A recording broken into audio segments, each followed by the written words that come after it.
Hi there, and welcome to Delicious Art and my video classes. If you've done my video classes before, then you'll know what to expect. However, if this is a new experience for you, welcome. It's lovely to have you coming along. So my video classes are constructed in two parts. The first part is where we draw the subject in charcoal. And if you've read the notes that you've received with this class, then you'll realize that that's what's going to happen today. So we're going to use some charcoal onto normal drawing paper. That is to study the tone, think about the shapes, get the drawing right, get the composition right, and all of those things. That's a little practice run. Then the second part of the class is painting with pastels onto pastel paper. So we'll do a similar process when we draw it all up with pastels, and then we get to use colour, which is fun. So welcome to today. I hope you have a great day. I'd love some feedback at the end of the class if you feel inclined. Before we start, I will just show you the notes that you should have received with today's lesson. So that's this one that we're doing today. This is a little dragon fish. Haven't done a lot of fish or underwater animals, so I think this will be quite interesting and some fun. So welcome. So if you've got those notes there, you'll have a black and white picture like this one, and then we've got the colour version as well. So they're the two reference photos we'll be working from today. I've got my two photos on a separate screen next to me so that I can zoom right in and get up close to see the detail. So that's really helpful if you have another screen or an iPad or something that you can look at the picture on, because you can get nice and close and zoom into it.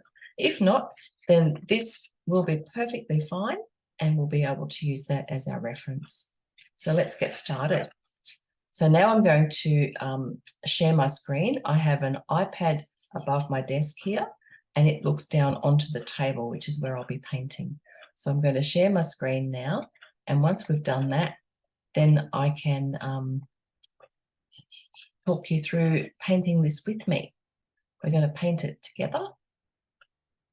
Screen sharing is paused. Here we go. There we go. So what you're looking at now is what's on my desk. So this is my work board. It's really a good idea to have a board that you can pop your paper down onto, because it just keeps it flat and smooth, and it just means it's not going to dirty the table or any other surface underneath. That's why it's a bit grubby, because I use it quite a lot. I forgot to grab my tape, so I'll just go and grab some tape.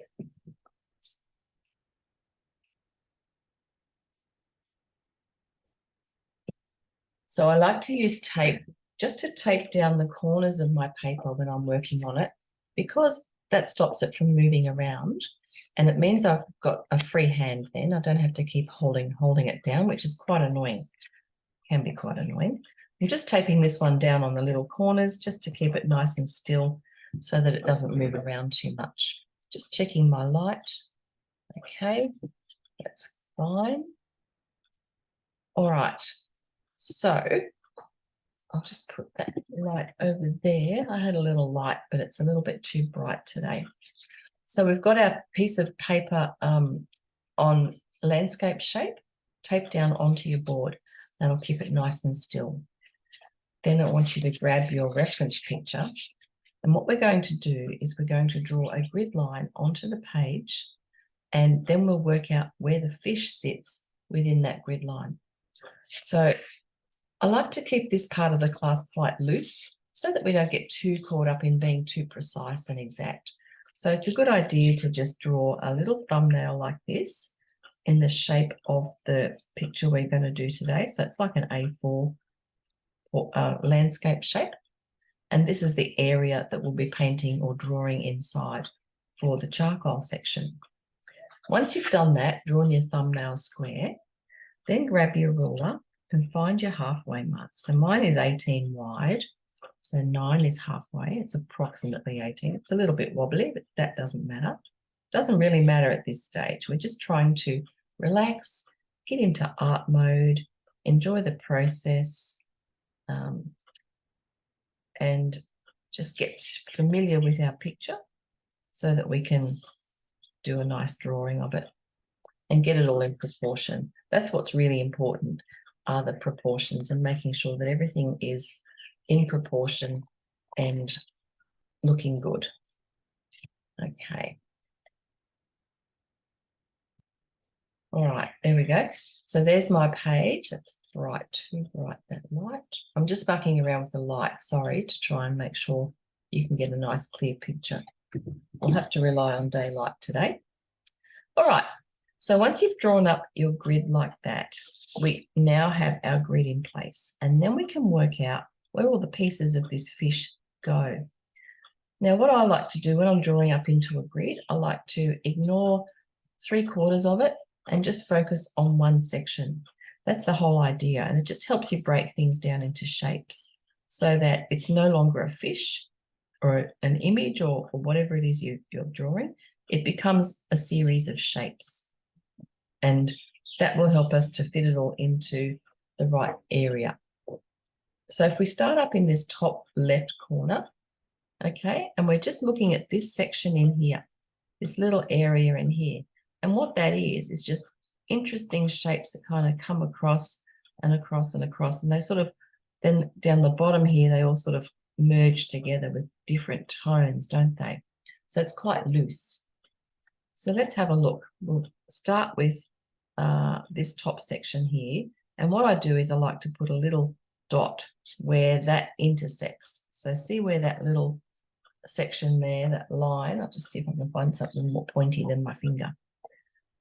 This area here where that intersects with the line, if we mark at about where that is, put a little point there, and then move down to the next one and mark where that one intersects the line. So how far down inside this quarter does it go? It's about 1/3, I'd say. Put a little spot there. Then we've got another one down a little bit further than that, and it's probably just below the halfway line, so about there. And then the rest is kind of all inside it, okay? So we've got these intersection points on that line that comes down the center here. Once we've got that, then we can come back up to this first one and look at how far in to the grid line does it go. And it's not very long. It's just a little line, isn't it? So it just goes like that. Whoosh. Short little line that goes across like that, and it ends in a little tapered end. So just sort of do this soft, fluffy end.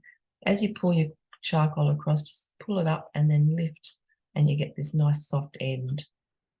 The next one goes a little bit further across. It goes to about 1/3 of the way across and nearly the same height as the first guy. So I reckon about there.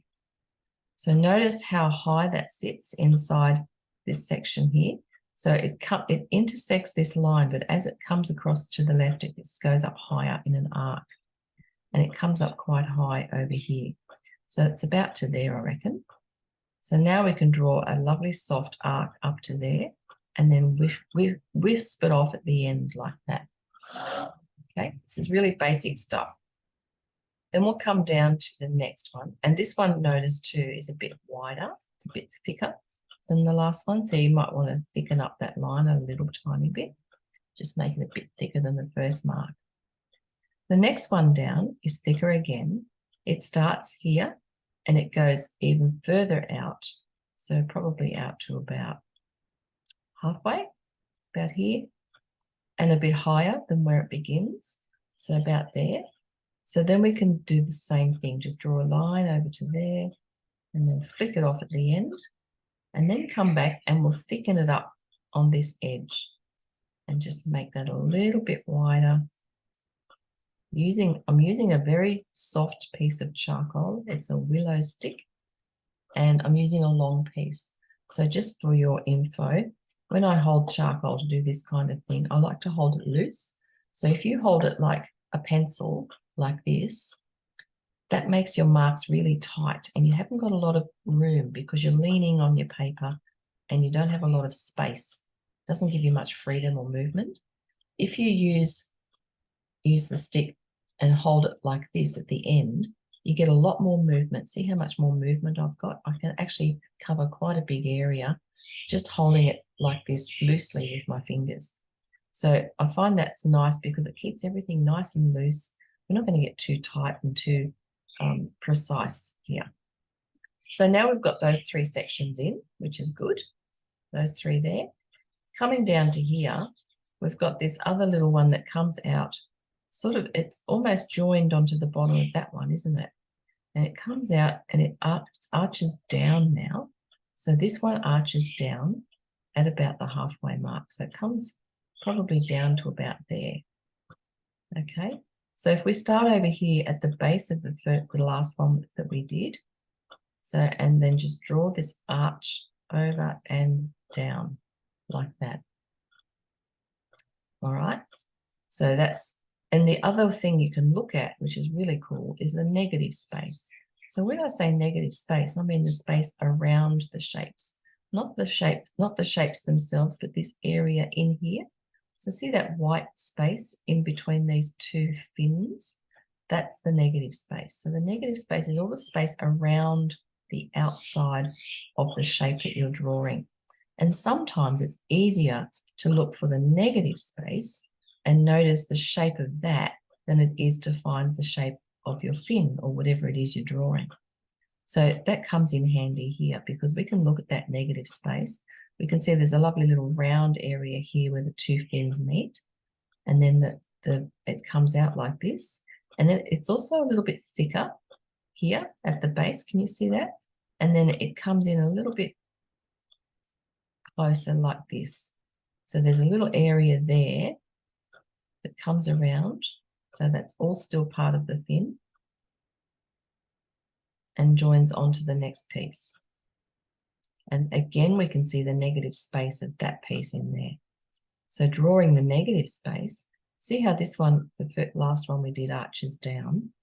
This bottom one underneath it comes across and joins onto it, doesn't it? So there's a negative space of white in between those 2 fins there that you can see. So if you can draw that shape, that's going to help you get the right shape as well. Very cool. Okay, now we can move down, and all this other area down here, there's no definite areas. There's a little bit of negative space just down through here, but the rest of it is all sort of like hairy almost. So let's draw the whole thing in. So we'll continue this line down to here and see where that ends up on this side. It goes to about there. So we can bring that curve down to there like that. The lovely soft little flick on the end. And then there's a section of negative space and it sits at about here and it comes down almost to the grid line. So there's a white space through there. Just mark that in lightly with your charcoal. And then the rest of it is all sort of, I don't know, hairy. It's got lots and lots of pieces, hasn't it? And it all sort of goes like this. It's sort of zhooshes out from the back of the tail. Like that. So that's the kind of shape you want to try and get happening in this part of the part of the page. All right. Just keep it nice and loose and soft and wispy. There's another little piece that wanders up here. So it's a little bit, when you're doing fur or hair, you do all these little soft wispy marks like this. And so that, again, that's another reason to keep your stick nice and loose in your hand, because you can get these beautiful wispy marks that look quite natural when you are able to get a lot of movement with your charcoal stick. And you can press harder for darker marks, lighter for light marks, etc. So you can really vary the lights and the darks that you get through there. All right, so that's our top left quarter done. Now we can move over to the right quarter. So let's go over there. And again, keep your picture close by so you can refer back to that. Now over in this section is where all these little bits of the fin join up. So we've got a lovely big shape there of the base of the fin. And then we've got the beginnings of the fish. Okay, so if we come over to here and work out how far in do these fins go. So let's start with this top one. Now it comes down from there and it comes through here and down to there. So if we look at the picture and work out how far inside the area that one goes to, it'll be about probably a quarter of the way in and maybe nearly halfway down. Yeah, about there. So put a little dot to there and then you can join up that fin, that line, draw that line through to there. Okay, I'm looking at where it's joining onto the large part of the fin. So we've got this large section of the fin here, but I'm just looking at this part here where it stops and then becomes one shape. So just where the lines end. Okay, the next fin over comes across and it just sits next to this one. So it's about to here. So about there. And then this one comes across and it joins on at about here. So into about not very far at all. So now we've got those three fins that come in and we can join them together now. We've got this beautiful loopy shape, again looking at the negative space, and you can see that lovely curve in between those lines. And where it's thicker, where the fin is thicker as it comes out of the skin, you can thicken that up a little bit. But just looking at those curved lines there will give us these shapes in here. That's that negative space. You can see three white shapes through there.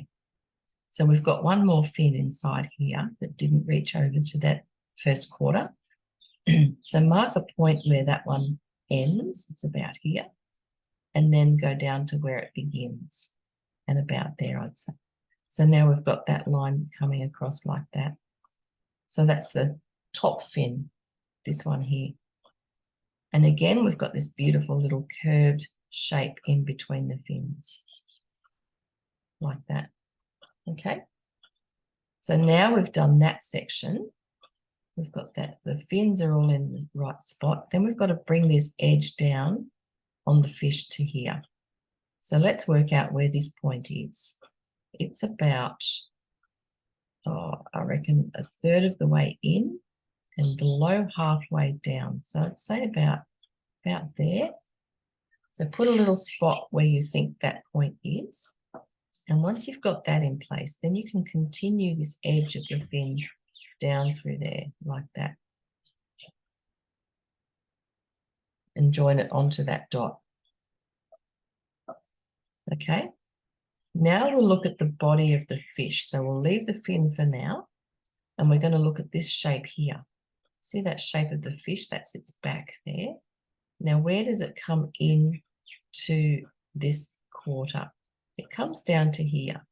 See that end of the fish body there? It sits at about, I reckon, about a quarter of the way up inside this grid. And then it rises a little bit, comes up in an arch and then down to here.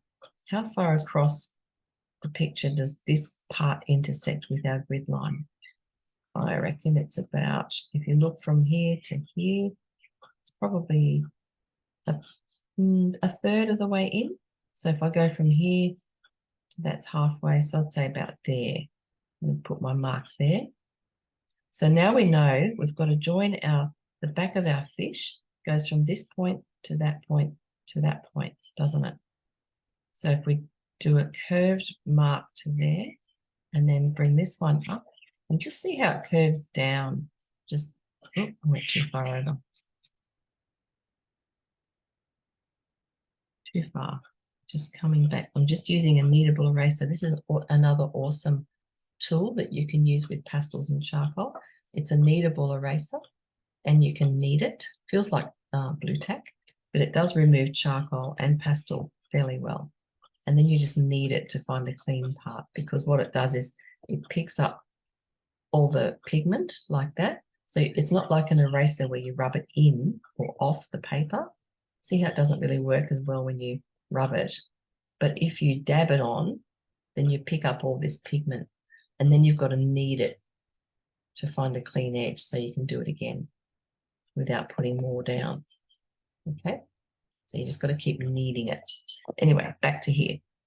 Okay, so I'm coming up and I'm going to come down like that. It's quite a strong arch through there. So that's the backbone or the back of the fish coming down through here, and then we'll head down into the head area. All right. Let me come down just slightly too. Feels like it needs to go lower. Let me have a look. Lower. Better. Sometimes you've got to redraw things and figure it out, but you can. The grid really does help. Okay, so we'll leave that as it is for now. We're going to come back and shade in some detail after we get the whole thing drawn. Let's go down into this quarter now. So we're looking at the bottom right quarter, and we're going to figure out where does the end of the fish's face go in regard to the paper edge. So it sits at about a quarter of the way down and maybe not too far in from the edge. So I'd say about there.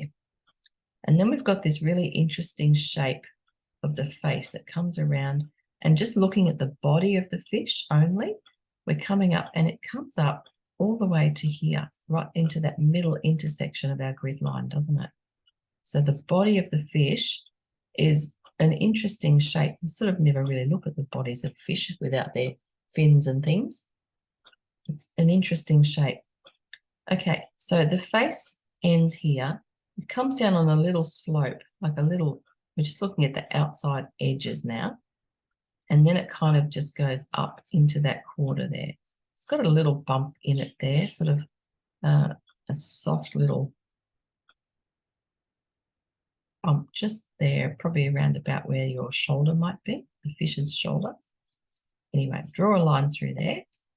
Use the kneadable eraser again. A little bump there. Just rounding out that edge. So that's the bottom part, and then we've got to finish off the top part.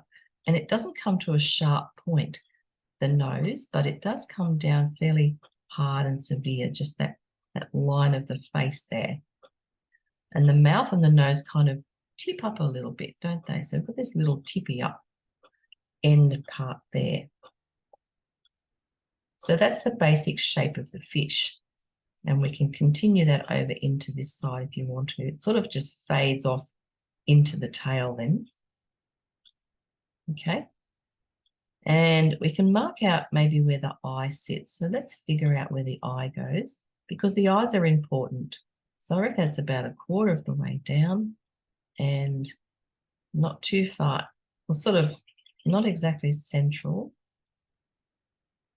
Just see if you can work out where the eye needs to go. It's about here. Okay, and we'll do more detail on that afterwards. It's always good to mark in these things as you go. All right, and then we've got to come down onto the fin, the bottom fin now, and we've got to work out where does that start on the fish. So it starts almost above or below the top fin. Can you see how they nearly line up? And that's another way of finding where things go. You can line them up with each other. This bottom one is slightly to the right of that one, but they're very close to being lined up. So I'd say about here. And then we've got all this wispy stuff that comes down, and it kind of comes down in soft wispy shapes all the way through here. So you can just do some lovely soft wispy marks like this down through there, as if you were doing grass or hair, and just keep it lovely and soft. And we do that all the way across. So as you can see, it's almost like a shape across the bottom of the fin here. Start off short at the front, then they get longer as they go over into the other quarter. So we're just going to draw some soft wispy shapes like this. We don't need all the precision of the details. And that goes all the way up here into the middle of the grid line. Okay, so that's where the bottom fin begins. It's quite dark through there. We'll do some dark shapes through there. There's also this area here. It comes across, it's got this interesting little edge that goes over like this. I don't know how clearly you can see that on your black and white picture. It's a little bit clearer on the colour one. What I'm looking at is this pinky glow here. See that line? It's almost like it's got another layer of fins over the top of these ones. So that's that section in there. Doesn't show up quite so much on the grey section because it's a mid-tone. But it comes across there like that. And it's a bit darker in around there. I'll just shade that a little bit darker. Okay, and then we can move across into this final quarter. So let's carry on over into here with our fin, and this line goes across to there like that, about a quarter of the way in. And then we've got just this beautiful soft lines. So just look at where they finish. There's one finishing up close. So we're working in towards the tail area now. So if you want to continue some of that tail, just swish little marks down like this. Look at the shape of the tail and how it's got a kind of got these beautiful long swishy marks like that that come down. And then on the bottom fin, we're coming out again. So we're still continuing across here and bringing some of these lines out like that. And you can see that some of them are sort of standalone lines, aren't they? There's some lovely big strong lines like this that come across. And I didn't mention where to put them, but you can work out how far in they go and how far down. So maybe that one goes to about there. I made it a bit too long. And the next one is much longer. So this one comes down to here, and then we've got all these beautiful long ones that nearly hit the bottom of the page. We can just do these beautiful wispy marks like that. Okay, some sort of cross over each other at the bottom there, so try to sort of vary the pressure and the shape of them so that you've got some that sort of come across at the bottom. They curve up a little bit more than the others and sit in front of them. So you're getting that lovely crisscross and it looks lovely and thick and lush. Groovy. Okay. Now we're going to go back up and we're going to look at some of the detail in the picture. We've got our basic shapes in now, and that's the most important part because we've got to make sure you get the drawing right. And that's why the grid lines are so good and so helpful, because they really do help to get the drawing in the right spots. But now we've got everything where it needs to be, we can now start to look at some of the detail. So we've really already started to put some detail into the tail area just by adding light and dark through there like this. And again, you know, soft wispy sort of mark lines just to get that to look like it's floating in the water. This little fish is having a swim, as the most of them do, and everything's sort of soft and wispy in the water, isn't it? So it's looking really lovely. So just working on those fins a little bit more if you want to. I try to keep this sort of thing fairly loose, stick to the shape basically, but you know, don't get too caught up in having to draw every tiny little piece. You'll drive yourself crazy. Okay, now we can come back up into the top fin, and I'm just going to start now to look at the tones. So if you look at the tones in the top fin, you can see it's a little bit lighter than the bottom one. Okay, so this tone here, that's the level of grey. It's like a mid-grey through that section there with a little bit of dark and light to help us, you know, define the ridges that are in the fin. So you can see in between the fins, as they come down into this web shape, it's a little bit darker. So let's just put some little darker shaped triangular shapes down through here, like that.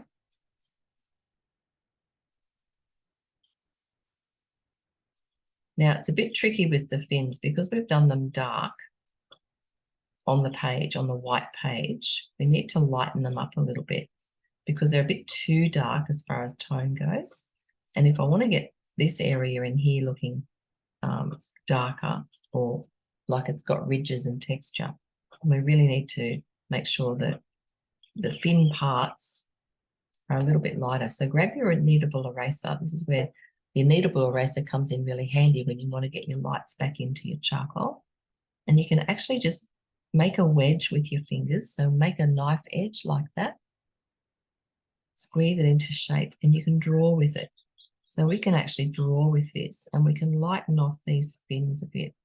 Just want to make them a little bit lighter than what we've drawn them so that it's consistent with the tonal range that we're going to be looking at. So, and then re-knead your eraser and shape it again, and then do the same thing on this one.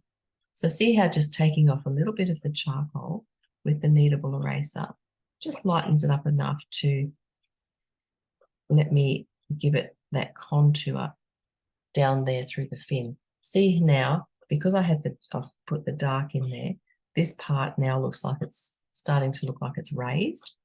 So that's where tone is really important. It helps you create lumps and bumps and texture in everything. And so we need to be really aware of the darks and the lights because it really does make a huge difference. So I'm just going to lighten up a little bit more in the tail area now using the kneadable eraser again. So I just want to get a little bit of variation of tone through there. And this is how you do it with the charcoal using the eraser. So just making a little bit of light and dark through there. Makes it look a little bit thicker, gives you some more tonal range and helps to create that 3D effect.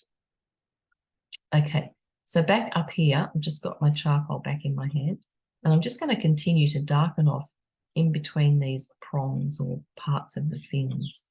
Okay, so lighter down through there and then darker in there like that. You can also smudge it with your fingers if you want to soften things off and blur them a little bit. Smudging with fingers is a really good idea and it really does lighten things up and makes everything a bit softer. So fingers, kneadable erasers and a stick of charcoal is all you really need to get some beautiful effects. See how that's happening in there now with the dark and the light? And if it's not looking light enough, put some more dark around it. And if that doesn't work, then maybe try to go a bit lighter using the eraser again, just to lighten things off a little bit.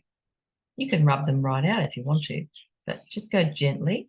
Don't press too hard because you will rub it out and then you've got to put it back in. And then as we move across this section here, see how it sort of fans out from this one point on the back of the fish into the tail. So just do some soft little marks through there just to make that look like it's all joining up now. Soft marks, hold your charcoal nice and loose.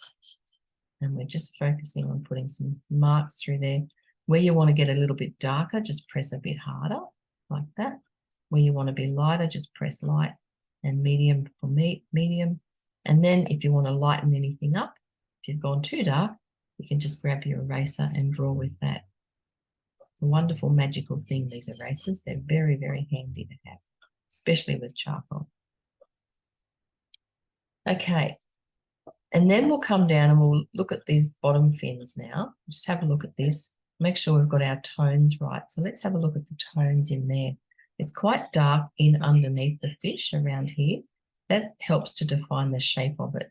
So if we darken off in there with a bit with your charcoal, okay, and then darken off down here as well. So where the fins come out from the body, they're darker where they're touching the body, and as they come away, it gets a bit lighter and we can see more light through the fins because they're getting more thin and spreading out. Okay, so that's our bottom ones, and we can just work on that a little bit more. Make sure we keep that line in there. And then just do some more marks down through here. And again, you can use your kneadable eraser if you need to get more light back in. But I feel like this section is quite dark. It's a much darker tone than the top fin, isn't it? And if you look at the colour version, you can see that the top fin is in the blues and the dark section is the reds. So that's telling us the red is a darker tone than the blue. It's really vital to understand that because when you choose your colours, it'll be important. Okay, so just doing a few wispy marks down through there like that. That'll do for that section.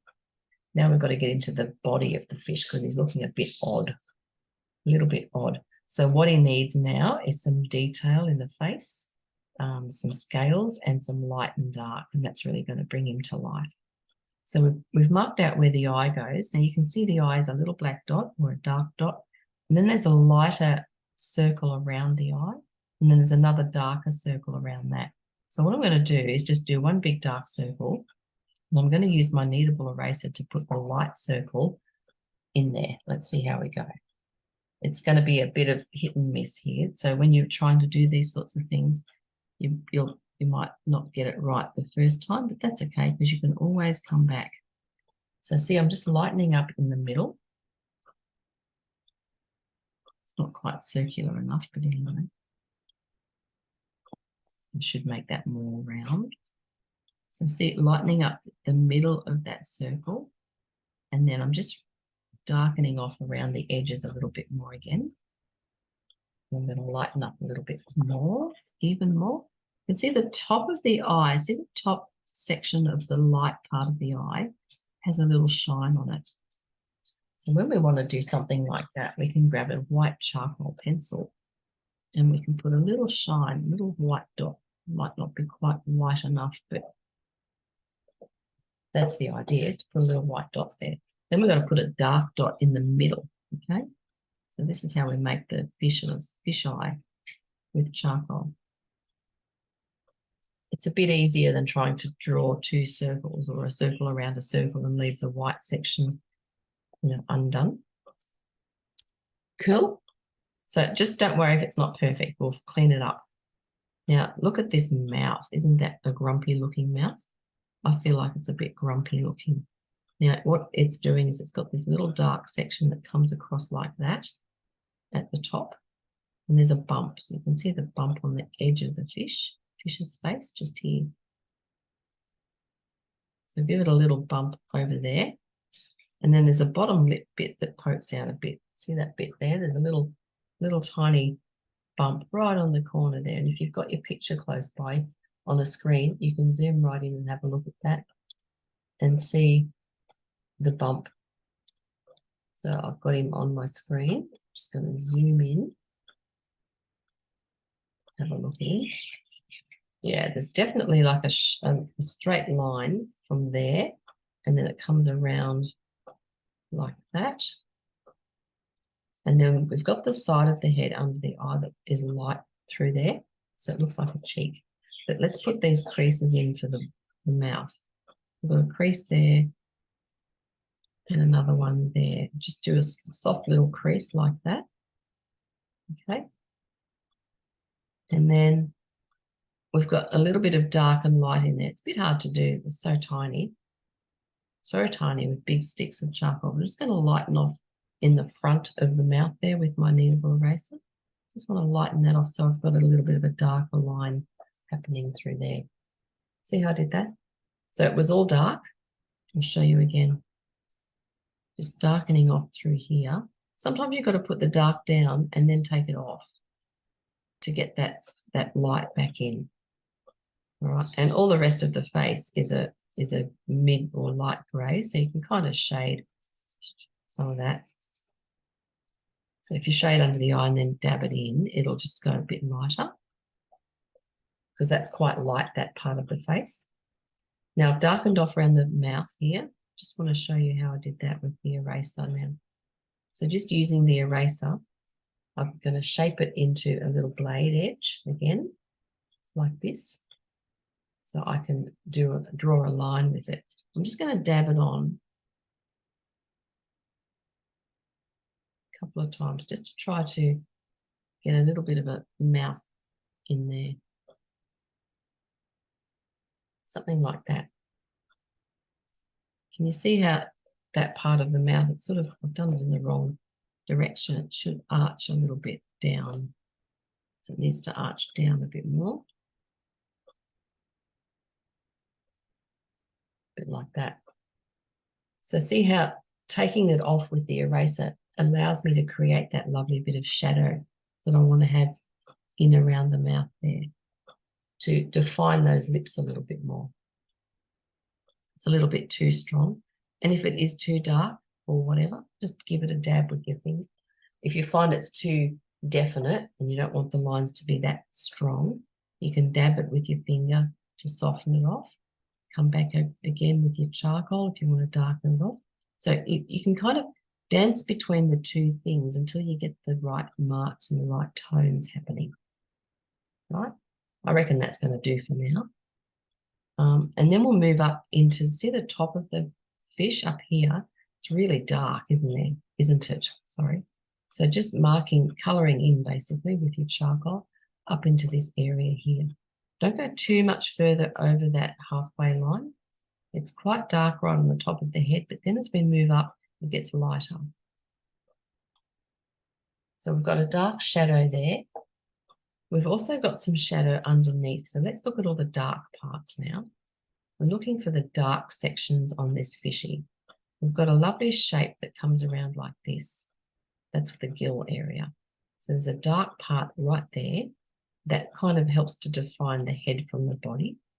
We've got some little bumpy marks that come around like this. Okay, maybe a bit darker around the eye, especially on the top of the eye and down on the left side. And then it gets a bit lighter at the bottom of the eye, doesn't it? So just noticing all those things will help to bring this guy to life. He's already starting to look a bit more alive now. Okay, and then just noticing the dark shape on the top of the head, and you can just use your charcoal to softly smudge in some darkish areas there. Okay, like that. It's coming alive. Now darkening off, it's not quite as dark as we come around to the bottom of the body. What we're trying to do is create a mid-tone around this section here. Then as it gets to the tail section, it gets a bit lighter. It's really light up here on the back. That's where the light's reflecting off the back of the fish. Okay, so we've just got to be aware of that. But we can sort of just shade it in. What we're going to do is shade it in with the charcoal, all right, and then blend it. So I'm just going to shade in where I can see the darker parts. So where the fin joins the body at the top, there's a little bit of a darker line there. And then across the top of the body here to outline it. We've got dark underneath down here. All right, I've done the top of his head, and then we've got a few little dark splotchy bits just across the top there, like that. A few little dark marks like that. And then as we come up into the body, I'm just going to shade a bit of charcoal, because my intention then is to push it around with my fingers to soften it off, to lighten it a little bit in some light areas. Where I want a lot of light, where I want it to be really light, I can actually do that with the eraser. So don't worry if you fill it all in too much. Once you've filled it in like that, just grab a finger and push it in softly. We want to try and create a smooth sort of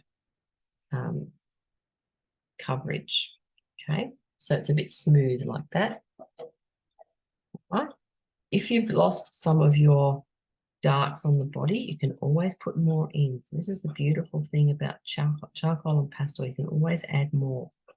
So I'm just softly, I'm looking at the tones in the fish now. I'm not looking at the scales. Don't worry about that yet. I just want to look at the tones and make sure I get those tones in there, because that's going to give it life. It'll bring it to life. It'll give it form and shape and make it all come together. Okay.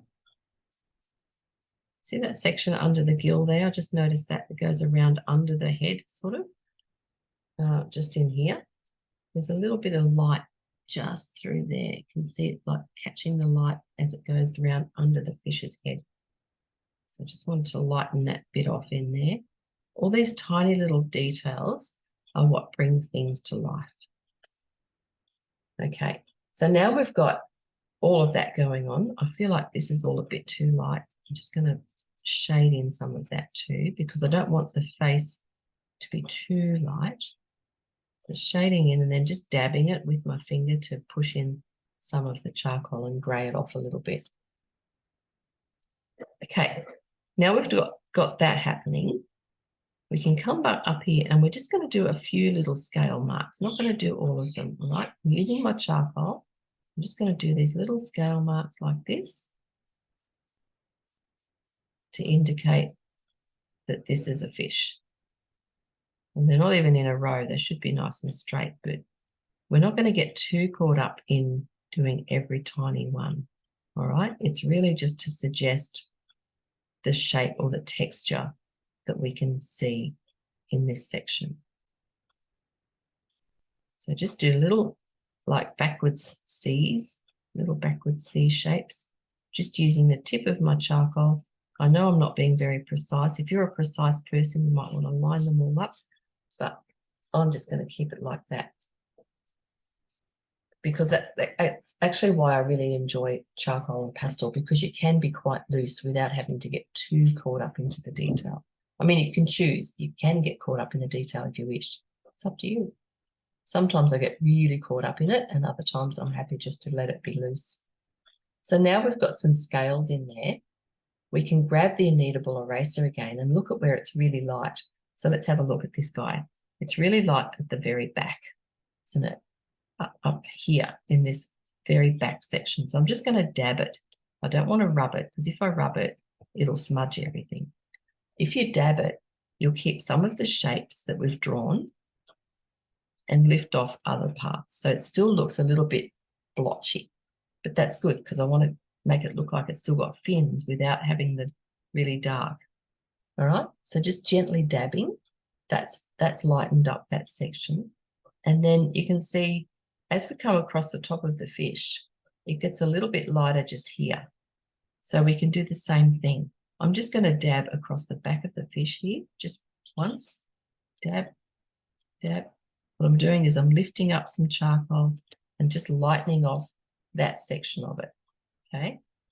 And kneading the eraser in between dabs so that you are not putting the charcoal back down again.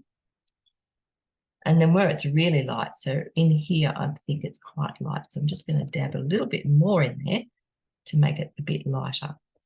So first we put down the darks and then we're lifting off to create the light. If you've taken off too much, you can literally just come back in, put more charcoal down, softly, softly. I'm just going to do a few more little scale marks just to get a bit more detail back in there, tiny bit, not much. Darken off again around the edges of the fishy because he's a little bit darker around the edges up here and across there. And he's nearly done, I reckon. I'm just going to come back down here into the face and put a bit more information in there. It's got kind of this bumpy looking face. And maybe you want to darken off around the eye again or check the mouth. But we're just about done with this part of the class. I've just noticed the back of the tail here. I'm going to put a bit more light back through there too with the kneadable eraser. So see on the back of the tail, it's a little bit lighter just through there where it's catching the light. Now he looks all right, I reckon. So if you just put him next to your picture and do a comparison and think, okay, yep, that's dark in there. It can be a bit darker, press a bit harder, make that a bit darker. I want to try and get that little bit of light in the eye. I don't know how we'll go, but we'll see. So when I want to do that with the kneadable eraser, I can just make a little point with it, squeeze it so you get a pointy end on it. And then I'm going to try and just dab it on and try and lift off a little bit of that charcoal to get the light back in. Nearly worked. I'm going to do it one more time. Again, make a nice point, make sure it's nice and clean edge, and then dab it on and lift off. That's going to have to do it, I think. All right, so that's our little fish in black and white. So now we know how to draw it. We know where the lights and the darks are. Now we can go and do it in colour, and that'll be the fun bit. All right, so we can put this one aside and take this paper off here. This blue tape is painter's tape, sorry. And it's quite good. It doesn't get too sticky, so it usually doesn't tear. If you leave it on for a while, it will. So that's our black and white fish. We can put him aside for now, or you can prop him up somewhere so you can see him and refer back to him when we're coming in to do our tonals studies in colour. All right, so today I said in the notes you could do this on pretty much any coloured paper, but I've decided to do it on black because I think those blues and reds are going to be yummy on a black background. If you want to fill the background in and make it look like water, like it is in the picture, feel free. You might have to do that before you press pause and get that done first, and then come back and we'll carry on with the fish. But for today, I've decided that we're not going to worry too much about the background. We're just going to focus on the fish itself. And because the colours are so bright and delicious, I thought black will be very yummy. All right, so first things first, you want to tape your paper down. This is a Colourfix paper. It's an Art Spectrum brand. It's gritty, feels like sandpaper, fine sandpaper. When you're using pastels, you've got to make sure you have the right paper. If you don't have the right paper, the pastels will not stick to your paper. And then it'll all fall off and go dusty and you'll be frustrated. So even if you only have cheap pastels, please, please, please buy good pastel paper. It's really important. And this gritty stuff is great because it really hangs on to it. And you'll know because you can touch it, it feels like fine sandpaper. You can even actually use sandpaper if you want to. I've had students that have gone to the hardware store and bought sandpaper. It's quite cool. All right, so let's have a look at this.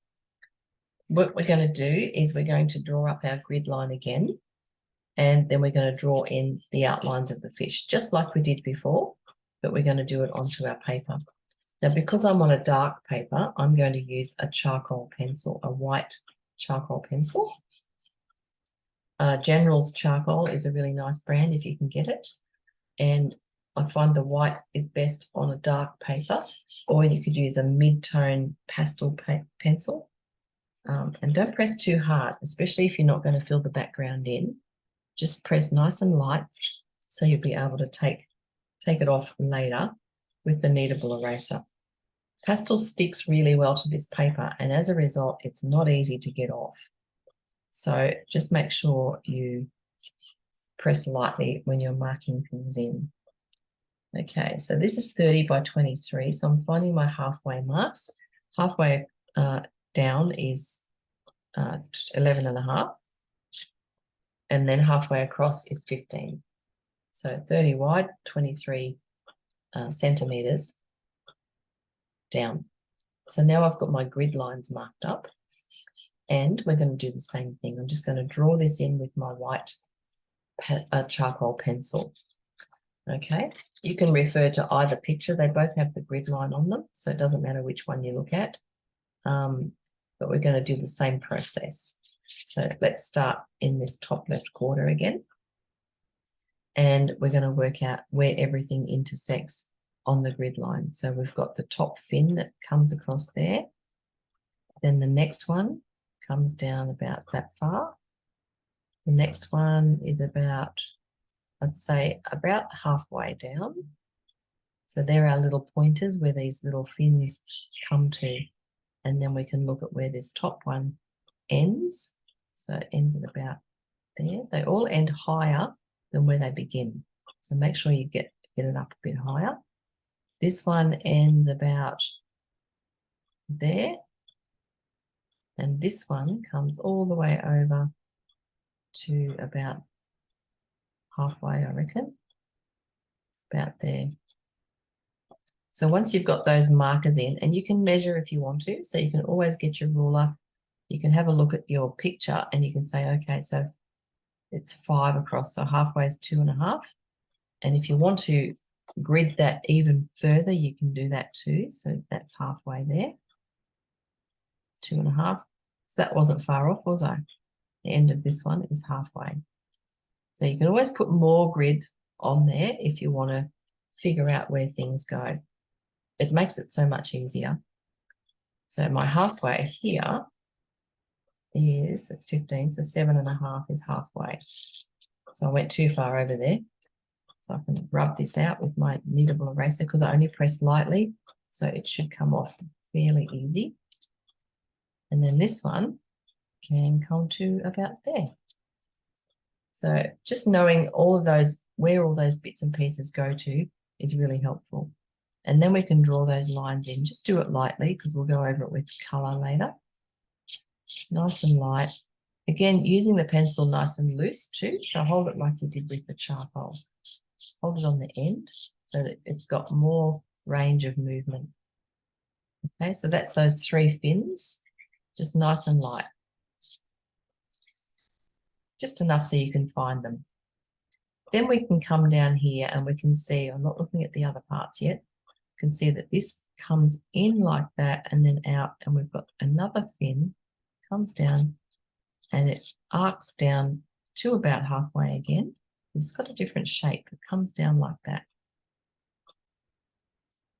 And then it starts, so looking at the negative space, remember we talked about that before. So the negative space is the white area between the fins, the background.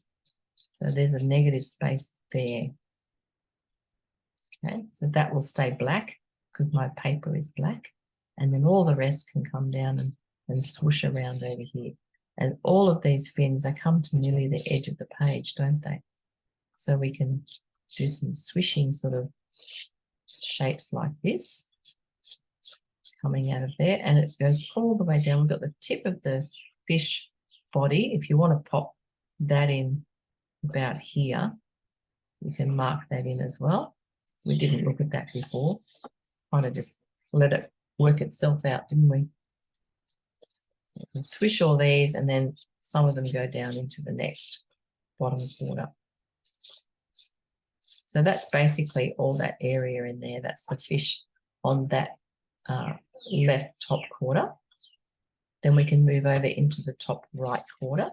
Same thing, same process as before. So again, you can look for your halfway mark if you want to on here. So halfway is there. That really helps to determine where everything's got to go. Let's pull that down through there as well. And halfway is down through there. So it just helps to put all these markers in place. Then if I measure this one, that's 15, so 7.5 is halfway. So just good to know where that is. Cool. Then we can come here and we can look at our fish and we can continue these lines down into here. So where do they come to? They come down and it's about 1/4 of the way in, I reckon. And how far? So this far in and maybe about halfway down, really, about to there, I'd say. So that one comes down to there. Then we can kind of just bring them all down to around that same spot, a little bit lower as we go. Okay, so join up all those sections there. And then we remember these fins are thicker at the end where they join. And so we can do these little round negative shapes again through here. Okay, that's your negative space running around through there. And then we've got another one that starts here. Remember that third, 1, 2, 3, 4th or 5th fin? It starts about here and it comes down like that. Okay, so that's another one that wasn't in that other border. I'm just going to rub out that little mistake. There we go. And now all of this arches down to the back of the fish. So we've joined up all the fins around here with our little U shapes. Okay, and then back into here. This one joins up like that. So we've got all of those joined up now. And then we can work out how far down does the fin go? Where does it join onto the body? So it's not quite halfway in, and it's probably about 1/4 of the way down. So I reckon about there.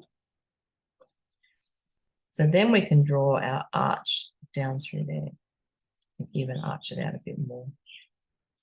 So that's where the fins sit. Okay, it's all about finding where they are within that grid line. And then we can look at the body of the fish. So we can leave all of that now because we're gonna fill all this in with color and shadow and stuff afterwards. So we're just getting the outlines in for now. So let's have a look at the body of the fish. Now the back of the fish comes to about there, but it arches down, doesn't it? So it comes around like this and arches down. So we've got that shape there. And then we can come across the page and work out where the body intersects this line. And it's about, if we've got our halfway marks there now, it's about this far in from the halfway line, I reckon. So now I can draw my line down to there.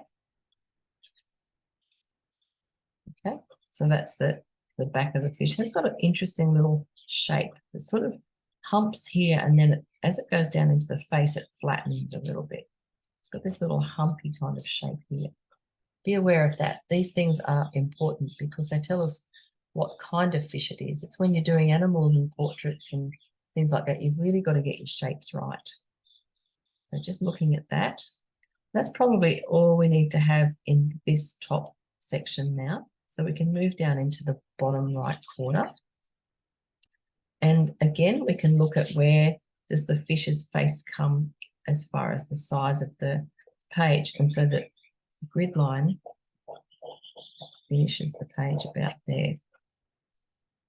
So let's say it's nearly to the edge. So we can bring the face down about this far down and about to here. So mark that spot that far in from the edge of the page, and then you can join the dots there.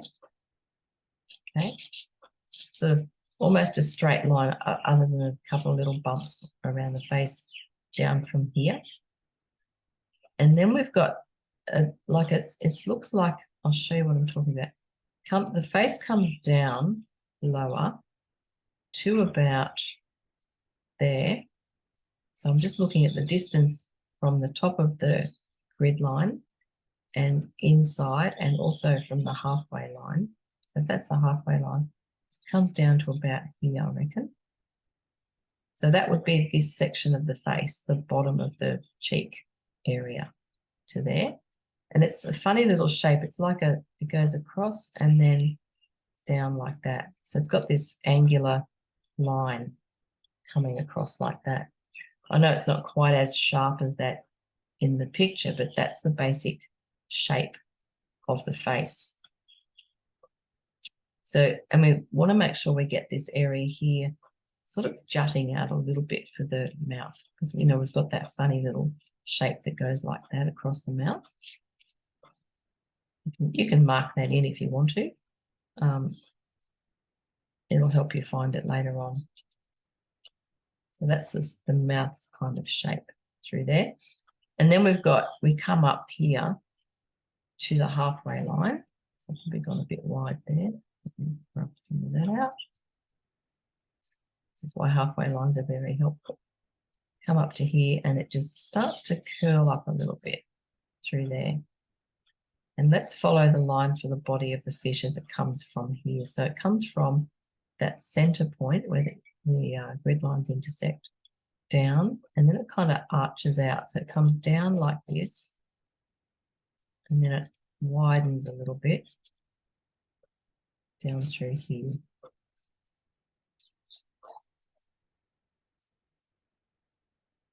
Like that, sort of like that. So just focusing on the shape of the body of the fish. Don't worry about everything else at this stage. I'm just looking at the shape. We've got to make sure we get that right.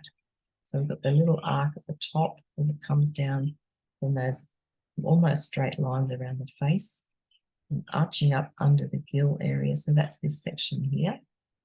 So you can see the gill area is on the halfway line of this quarter. Goes back a bit further than that. Okay, so that helps you find all your parts. And then we can look at where the eye sits. So let's just mark in where the eye goes. So it sits about, I'm just looking at the distance between the top of the head and the bottom of the head. So it's a little bit close to the top. Not not far in from the mouth, so it's around about there. Just draw a little circle where the eye's going to be. Okay, now once we've got the body in place, we can just mark in the eye and the gill area and that section that goes under here, because there's that bit that goes around like that and under the face.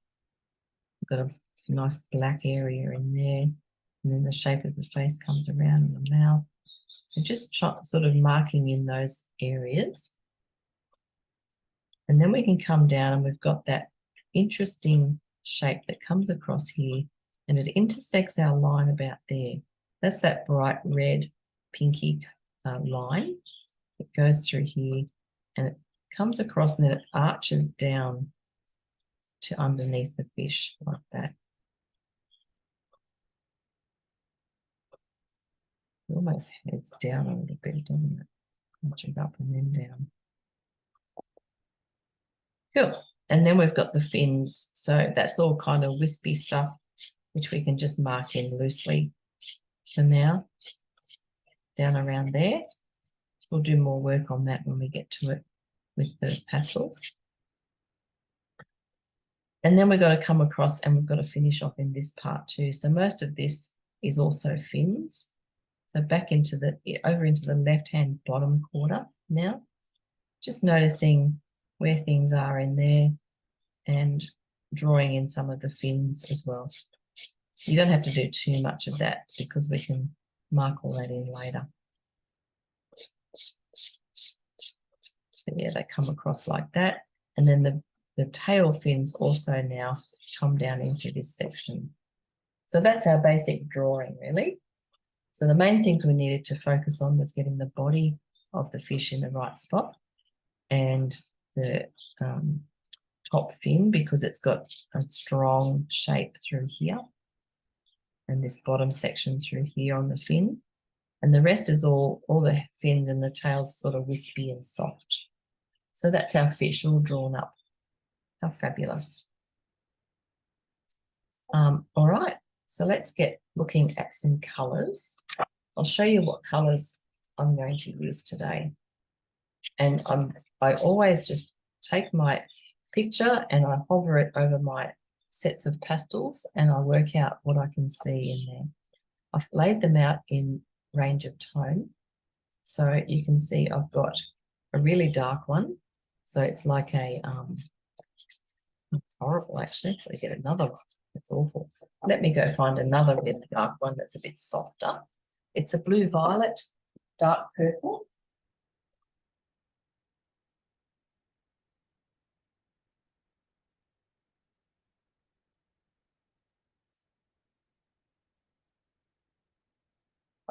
I like really dark purples for my darks because it's a bit warmer than a black.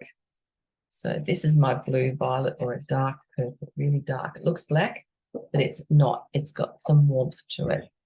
So I'm using that for the really dark areas.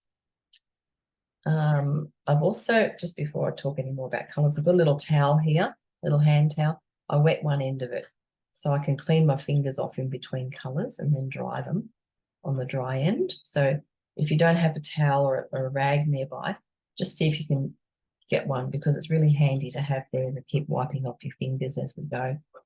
What happens is you pick up a dark like this, right, and we'll use it and we'll put it down and it's all over your fingers, and then you'll pick up a white and guess what? It makes your white all dirty. So if you can have a little towel just there to clean off, that really helps you keep everything nice and clean. Okay, really dark. And then I grabbed this beautiful magenta-y, deep reddy purpley colour, plum colour almost. I'll probably use some of that in these fin areas. I can see some of that in that darker part of the fin. So not too dark, but just, you know, lovely rich reds and pinky colours. Then I've got purple, because purple is in the skin, it's everywhere. It's got bits of purple throughout the tail and the fins and the body. So we need some purple. Then I've got this delicious blue. See how that matches nearly? It's hard to see in the light, but that's a lovely, lovely blue. This is a Blue Earth pastel, so the brand is called Blue Earth. They come in these little squares like this. They're just yum. They're so nice. They're really creamy. So that's that blue, and then I've got another blue. So it's more like a kind of same sort of tone, but a bit lighter. Then I've got another blue. So I've got a few blues here. That's a dirty blue. It's coming up dirty because I've been running around with other colours. That's more like a greeny sea blue. And then I've got a light blue. So this is like a sky blue or a grey blue. So there's a few blues there. And they are all in here. You can see that we go from a darker blue up to a light to a mid. And then the lightest blue can be where all the light sections are. And then we save the white for last. So white is there. Can't see it on the paper, but that's white. Again, it looks a bit dirty because it's been hanging around with other colours. So, and before you use things like white, if you want pure white, you just got to wipe it off on a bit of paper towel or something to get it clean again. Oh, and I forgot about this guy. This is a bit of red. See that yummy coral pinky red colour? So I grabbed that too. Where does that go as far as tone goes? Let's see, shall we? A good way to look at tone while we're here is to look at it through red cellophane. Now, I know that's not very clear. Let me see if I can put it up under there. No, it's not working. Sort of does. See all the colours I've put down here just before? So these are all the colours I've drawn on, and you can see that there's a distinct level of tone there from the darkest down to the lightest. Now that dark blue looks really dark, doesn't it, compared to the other colours? So it probably should be sitting up there with the darkest. This pinky one seems to be in the middle. It's like a mid-tone, I can tell. So whenever you want to see tone, it's hard to do on the camera. You can get a bit of red cellophane, and that will show you the ranges of the tones. So to me, that red one looks like a mid-tone, so it's going to sit about here. That coral red, yummy. You might like to use pinks or brighter purples, whatever excites and delights you. You don't have to use exactly the same colours as what you see. And that's the other wonderful thing about being an artist, is you can actually change the colours of things and make it yours. Cool. I'm going to leave this picture sitting here for a minute so you can gather all your colours, because I know that takes a bit of a while. And I'll go and grab a drink of water and I'll come back. So I'll just let that sit there for a while, and you can check your colours.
All right, let's get cracking. If you are watching the video and you still need more time, you can just press pause and then play again. Let's get going with this. So we've got our colours organised. I like to keep my palette in a separate container like this. So if I'm working on a picture and I don't finish it, I've got all my colours in one place and I know what I was using. If you put them back and then come back tomorrow, it's much harder to work out, you know, what you were using. So that's why it's good to keep them separate. All right, so I've got my colours over there. Got my little towel, because that's handy. Kneadable eraser. We won't be using it quite as much as we did with the charcoal. And I've got my picture up on my screen. So I'm going to zoom in on that and make it nice and big so I can see it clearly. The bigger you can get the picture, the better. But if you've only got your notes, then we'll refer back to that, of course, too.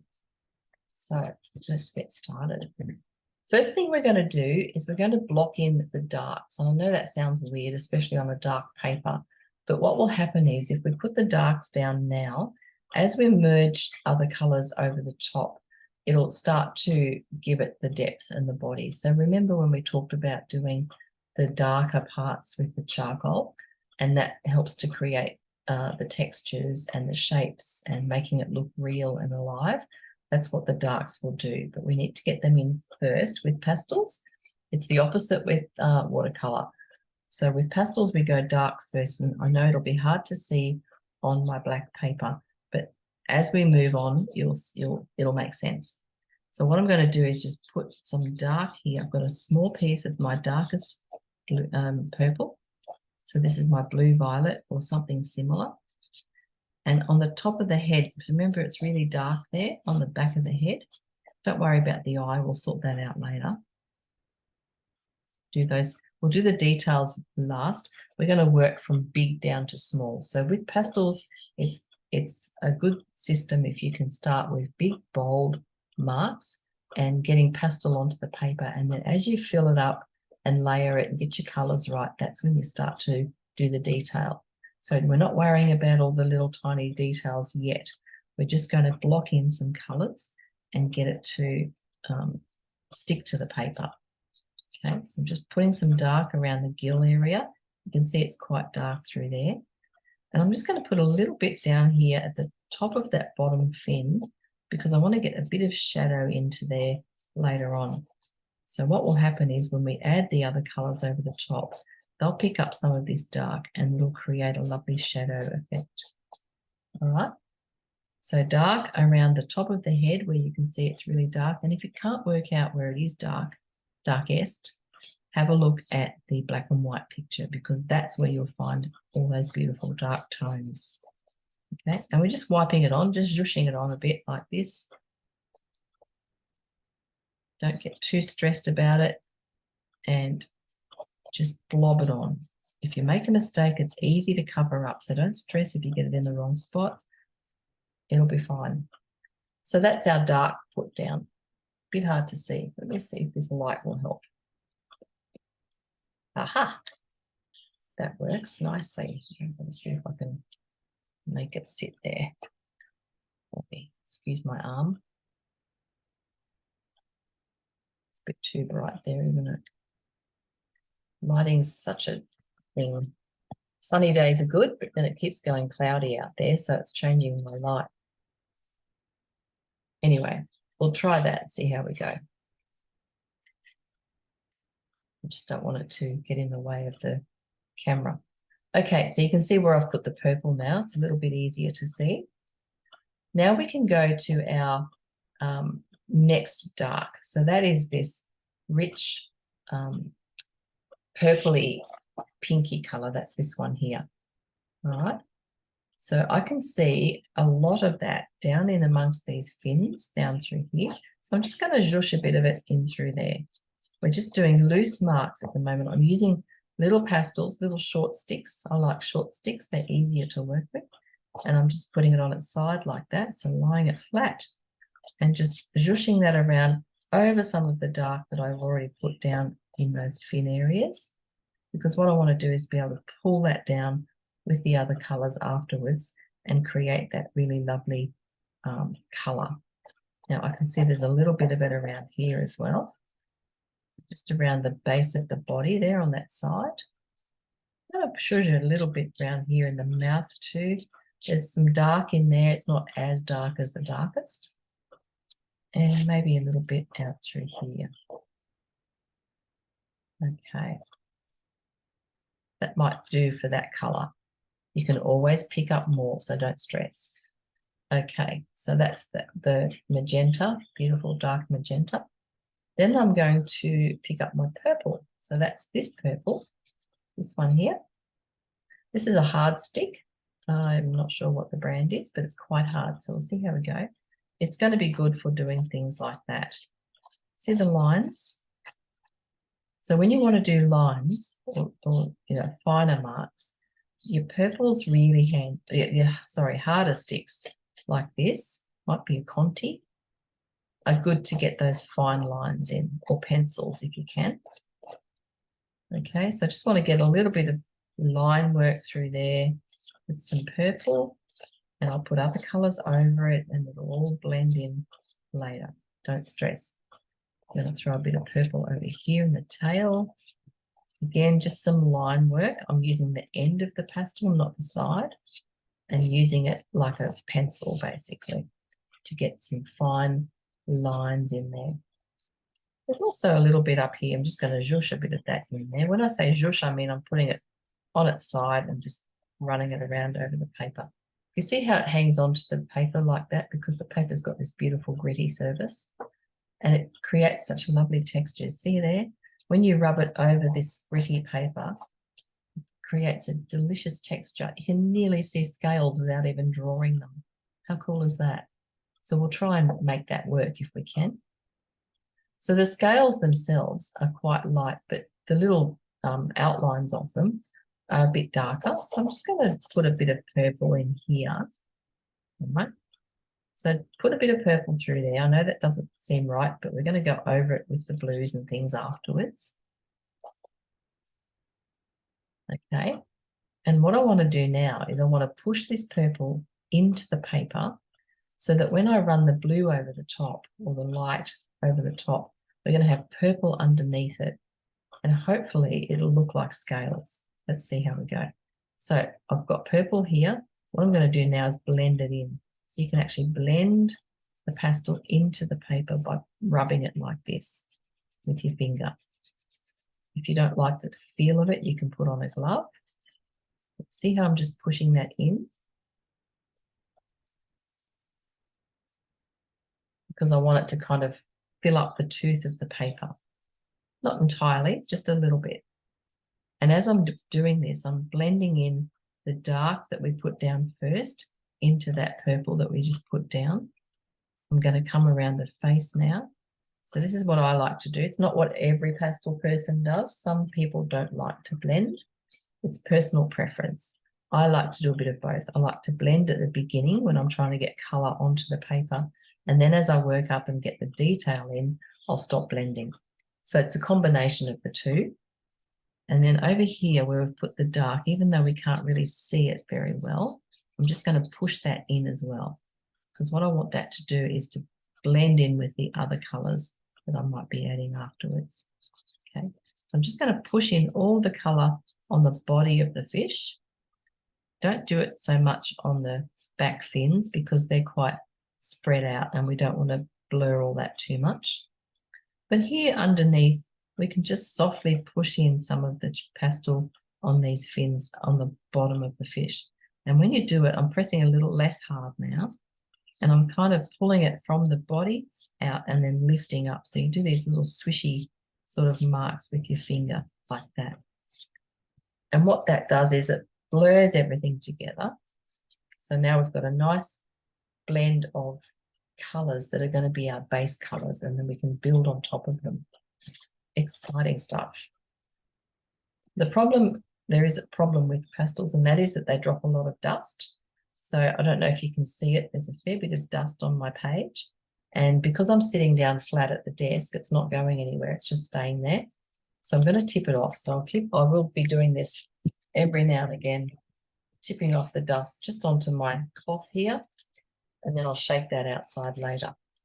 So I just find sitting flat, and depending again on which pastels you use and how dry and crumbly they are, will depend on how much dust you have. If you're on an easel, which is where I prefer to work, so when I'm normally working, I'll stand up at an easel and the dust usually just drops off. So that's a good solution because it just sort of falls down into the tray at the bottom of the easel. Then you can clean it out later. Okay, so let's have another look at this guy. We've got our purples and our darks rubbed in, so that's quite delicious. And now we're going to move up into the beautiful blues. Okay, so I'm going up in tone. I'm going up into this blue now. So this is that yummy, rich, gorgeous blue. And it's in the fins at the top here. It's in the fins at the tail at the back, and it's in some of the fins at the bottom. There's some of it on the body. So it's pretty much all over the place, this blue. So come with me now while we push some of this into our fish and start to create some form and introduce blue. Let's start at the fin. So I'm going to come up here. I've got this is my blue earth. They come in this size stick. I don't like to break them because they're usually quite manageable at this size. So using the stick, I can lie it flat like this, and I can rub it to get some pastel onto the paper, and that's fine. But when we want to get up into these pointy bits, you need to use the tips or the edges of your sticks. Okay, so these have lovely sharp edges, which is why I love them, because I can actually do beautiful lines. If I lie it flat like this, I can get a lovely line like that. Okay, so you can get lovely lines, you can get wider areas, all sorts of things with a stick this shape. If you have a round stick, you can still accomplish that. I'll just show you an example. So this is my round one, my other blue. And again, you can do the same thing. You can lie it flat and push it in, or you can use it to draw sharp lines just using the edges, the ends of them. So they're very versatile. It doesn't really matter what shape you have. They'll all do different things for you. See how that light blue left some crumbs there? That's dust. Just by picking it up, it's left dust because it's quite soft. So I'm just going to push it all in. Okay, so I'm going to lie this flat, but then I'm tilting it slightly. So it's still using the end of it, but not the sharp edge. It's giving me a wider mark, and it's letting me put the pastel down in a large area like this, where I want it to be quite wide. All right, so if we push this around in here, like that, I know there's gaps there where we can see the paper, but we'll fill those in a moment when we blend it. And then you want to find a sharp edge on your stick and pull it up into that pointy bit of the fin. Okay, this is the tricky bit. The tricky bit with pastels is getting those nice sharp edges. It's a challenge, and it takes practice and just working out how to move those sticks around and which ones will do it best for you. And you will always end up with jagged edges. It will never be a really sharp edge. And you just got to accept the fact that pastels don't do that very well. You can make it happen with pencils and things like that. So there are other ways to get your fine lines. But for today, we'll just use our sticks and do the best we can. And luckily, these are not very fine anyway, so we can sort of start off a little bit thicker at the base and then get thinner as we go up towards the tips. Okay, and then again, just drawing it on, following the shape that we did with the pencil earlier, or the pastel pencil or charcoal, and doing it like that. So literally just using that stick to draw these beautiful bits of fins and tails in there like that. There's a lot of blue in all of it, so I'm just going to zhuzh quite a bit of this blue around. Remember to leave that negative space there between that top section of the fin and where the tail meets it. I'm just going to pull some blue down into the tail as well. Softly, softly, like that. As you come down into the tail, just lift off. Don't go all the way to the end yet. We're just going to go softly for now. What we're doing is we're getting colour down on the paper. Then we're going to push it in with our fingers, and then we're going to come back over it and start refining. So we just want to put one layer down. Don't press too hard. Don't put too much on yet. Pastels is all about layering. So you've got to start off lovely and light, or you start off light, but fill the paper up first and then do the detail. Okay. So we've got the blue in the tail. and the blue in the top fin. I'm just looking at the picture and working out where there's a little bit of blue. There's a little bit of blue down here in the bottom fin, just at the front. And there's a couple of lines that go down like that, but it's mostly in the reds and pinks, this bottom part. I'm just going to put a little bit of blue in there, and we'll go over that later with some reds. It's a little bit there at the back. And then the body of the fish is quite blue, isn't it? So I'm just going to wipe this over like this. It's on its side, so lying down on its side, and then just lightly wiping it. It'll depend on what pastel you're using as to how well it's going to stick. This is a very creamy pastel, so I don't have to push too hard to make it stick. If you've got a harder pastel, you'll have to put a bit more grunt into it and push a bit harder to get it to stick. Okay, and on the face, we've got some blue around here. So I'm just putting it on lightly, lightly, lightly. Just go lightly, gently, gently, and we can put more on after, okay? So it's not the last layer, basically. It's a process. So that's where we want that blue. Now, what I want to do next is blend in some of this with our fingers. I'm just wiping off my finger. So I've got a reasonably clean one. And I'm going to blend in this fin area because this area here is kind of full and smoothish. So I'm just going to push my finger in. And when I blend, I like to move my finger in the direction or the shape of the thing that I'm blending. So I can see, you can see how these parts of the fin sort of shoot out from there and they create this fan-like effect. So if I blend in that direction, may not work for now because I've only got one colour there, but if I had other colours, it would start to take on some form. Now, blending out into those ends of the fins is going to be a tricky thing to do because we don't have a finger skinny enough. So you can leave them as they are, or you can have a go and see what happens. Just remember, pastel's quite hard to get off the paper if you want to remove it later. So if you go too wide or too long or something, you want to get it off. This is your kneadable eraser, right? And so it will take some off, but it won't always remove all of it. So for instance, if I want to remove this mark here that I put in earlier, what I'm doing is dabbing it. Don't rub it because rubbing will push it in. Dabbing will lift it off. So you've got to dab because what we're doing is we're picking up the crumbs or the pigment of the thing that we put there.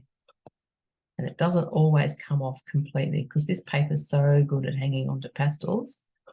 It doesn't like letting go. But I want to try something. I want to see if I can blend with this. I reckon I can blend these fins and make them look a bit smoother with the kneadable eraser. Let's have a try. I've made a little bit of a knife edge on the end, the width of the mark I want to make. I'm just going to push it around like this. Imagine it's your finger that you're blending with and you can use the tip of the eraser. So that's pretty cool. What happens is it picks up the blue on the eraser, but it did sort of push it in, which was good. So I can keep doing that because I don't want to take it off with the eraser. I want to push it in. So it comes in handy for a couple of things, this kneadable eraser.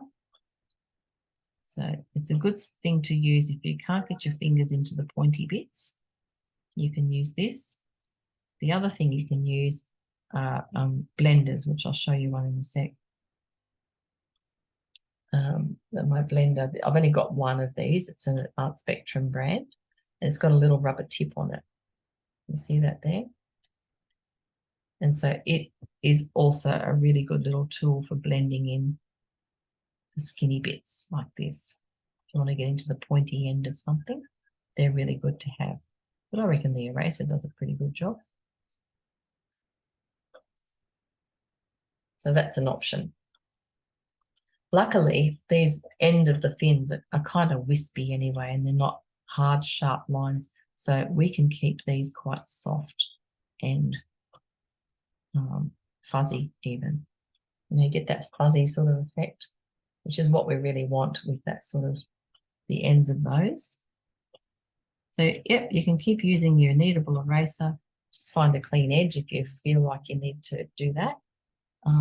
Or if you need to take it off. See, in here I've gone too wide, so you can try and get some of it off with a clean edge. Handy little tool. Okay, so that's that section rubbed in. Now I'm going to come down into these bottom areas, and we're just going to pull the blue down like this in this section here at the bottom.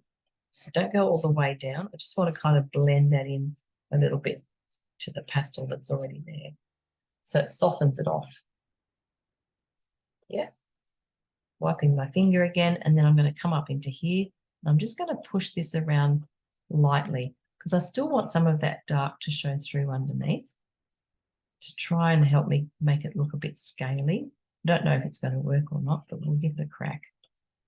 And your paper might be different, so it depends on your paper and what sort of texture it's going to give you. The Canson Métiers would be a good option for scales because it's got that chicken wire kind of pattern on it, and it's a nice paper too for pastels. So again, just blending in here around the face. We're just getting some pastel on the paper so we can play with it. We need something to work with.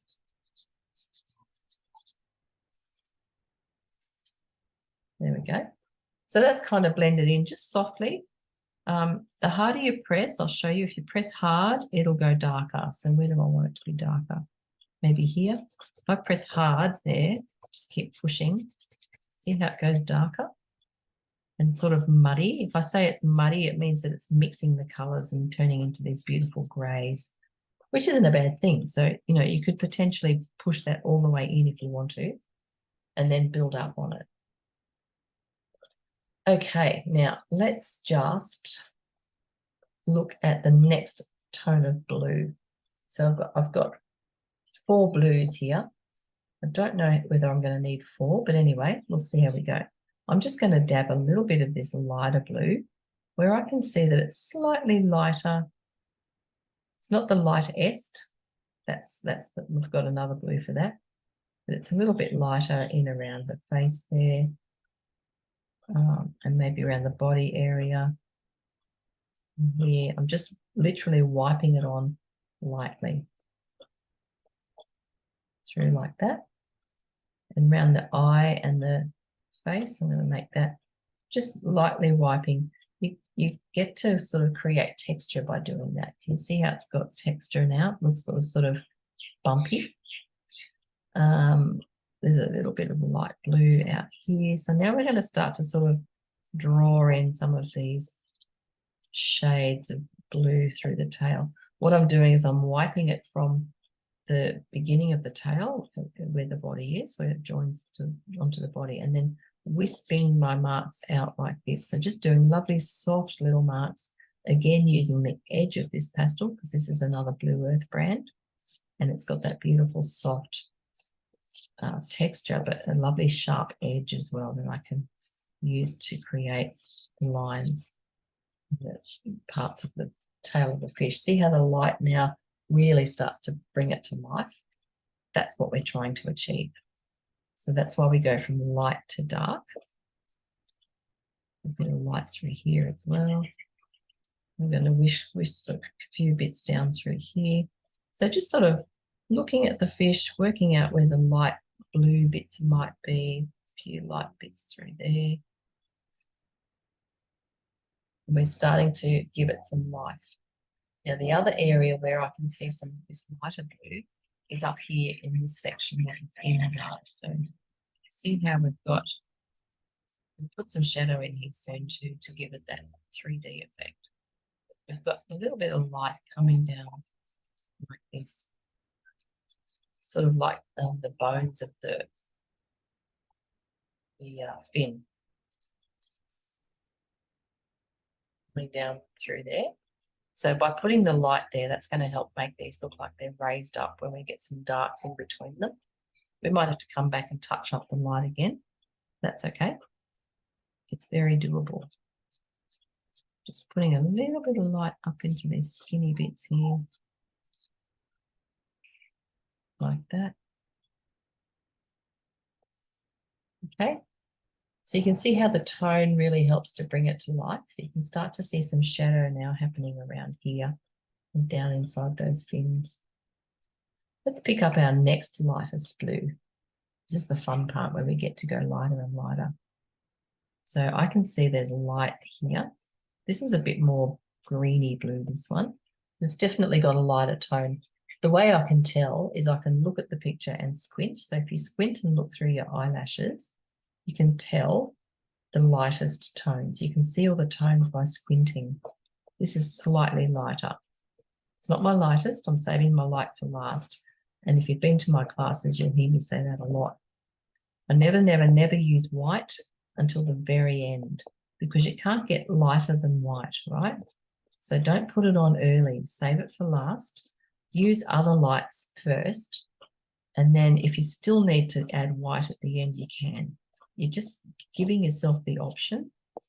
But don't put white in too soon because you can't get whiter than white. There's just nowhere to go after that. So save it for last. So I always head for a light blue or a pale pink or whatever it is I'm painting to get the lights first before I'll add the whites. So the top of the fish here is lighter, right? On that section there. We'll lighten that up even more as we go. We've got some light area around the gill area here. And that's that little bit that goes under the face. See that little C shape that goes under the face there? And then it comes up and we've got that dark gill, which we'll put in, we'll darken that off again. We've got a bit of light on the face over here. So I haven't really picked up this. The face looks a bit grey to me. And I haven't picked up a grey, so I'll just use this blue for that section.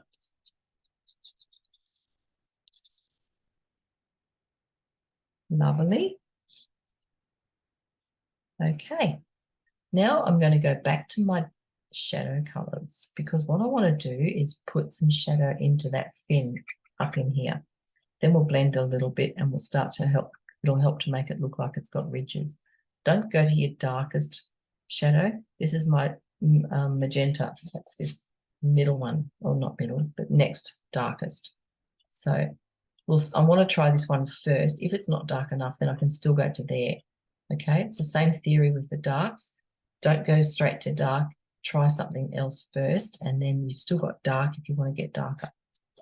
All right, so using this magenta color, I'm going to put a bit of it down here in between those fin bits because what I want it to do is look like it's got ridges. Okay, looks like it's turning. I'm also going to put a bit more here on the top of the fish because I want to make that a little bit darker where it joins onto the tail. And I'm going to put a smidge of it over here on the mouth. What I'm looking for is darker tones that are not really dark. So we're sort of going for the not quite dark-est parts.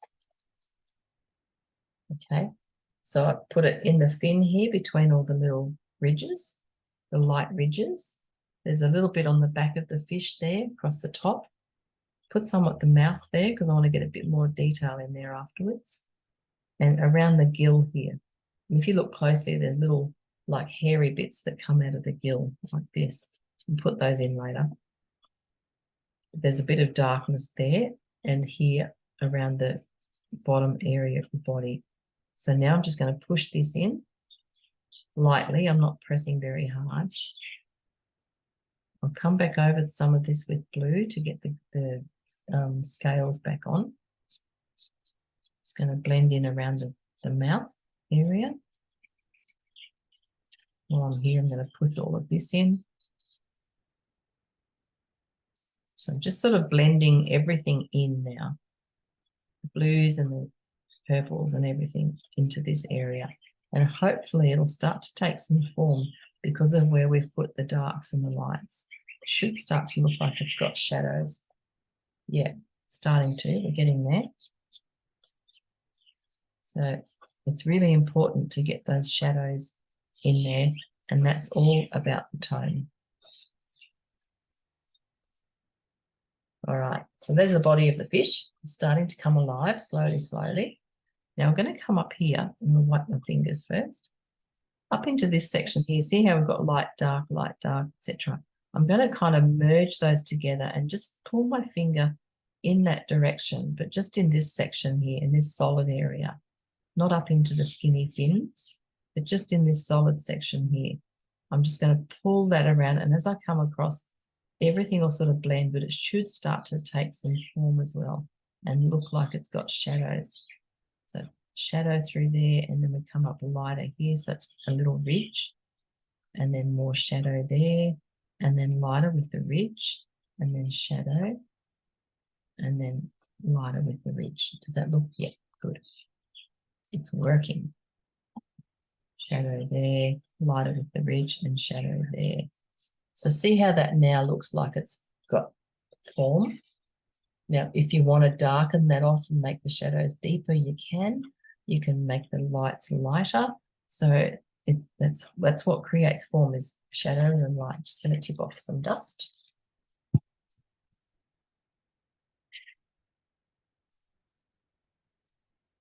Okay, so I quite like what's going on in there.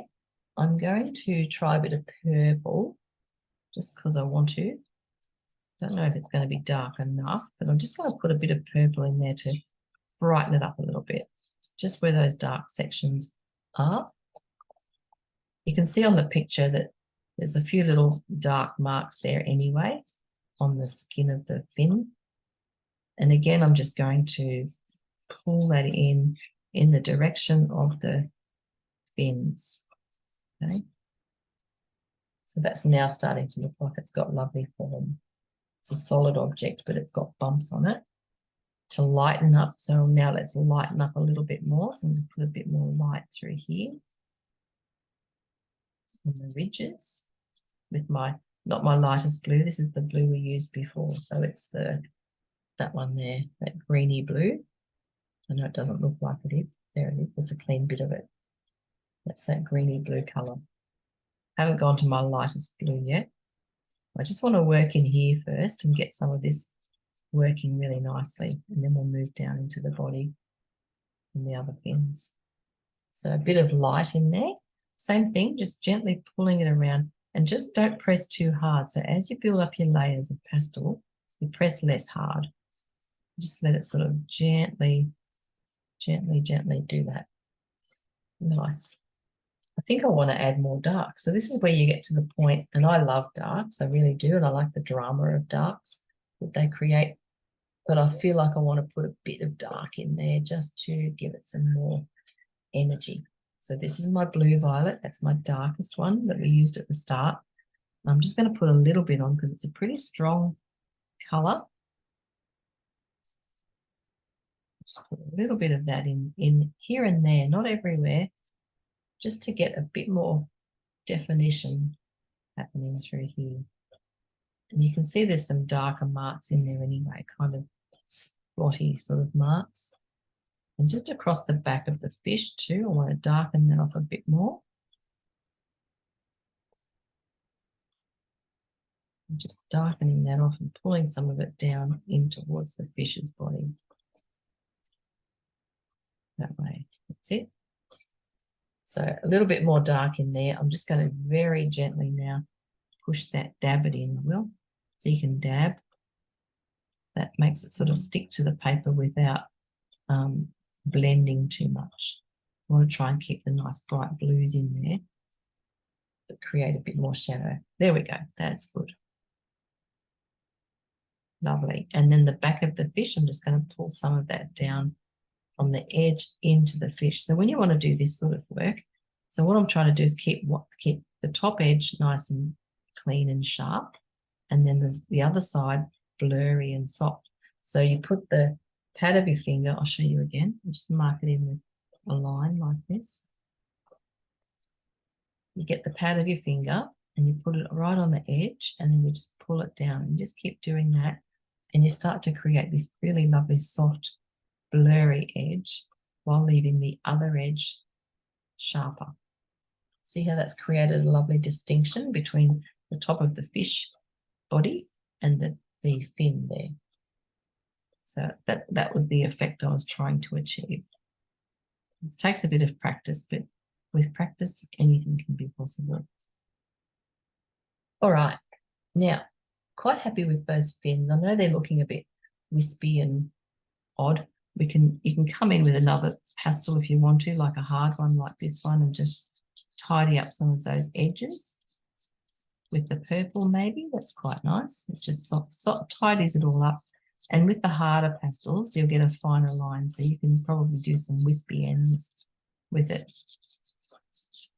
and take away that fuzzy sort of look as much as you can.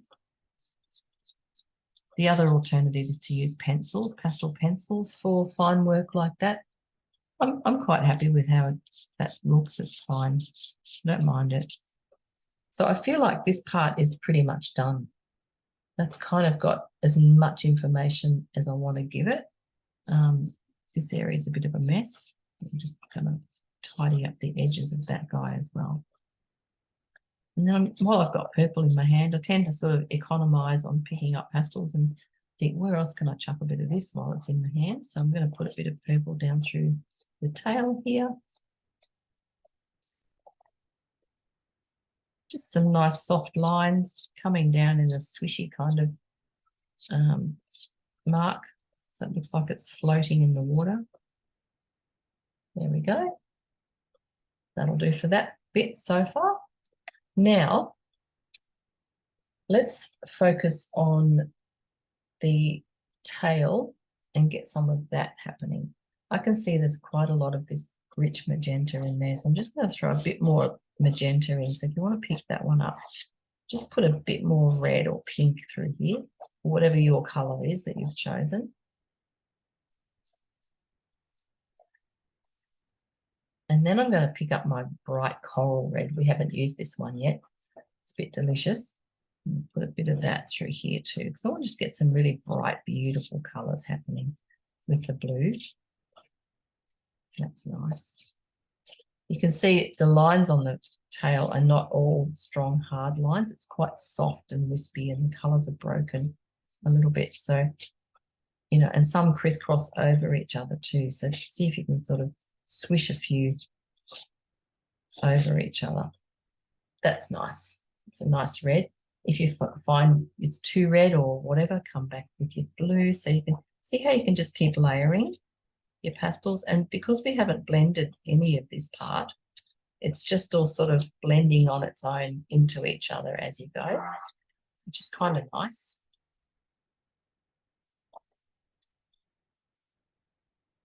Another little fin there I've just noticed on the back of the fish. It comes, I'll show you where it comes. It's coming across here. I'll do it in a light blue so you can see what I'm talking about. It comes down here like this, out of the back of him. I don't know if you want to be bothered with it, but if you want to, you can pop that in there too. And maybe just do it with a bit of light blue like this. Well, I've got that in my hand. I'll throw a bit over here.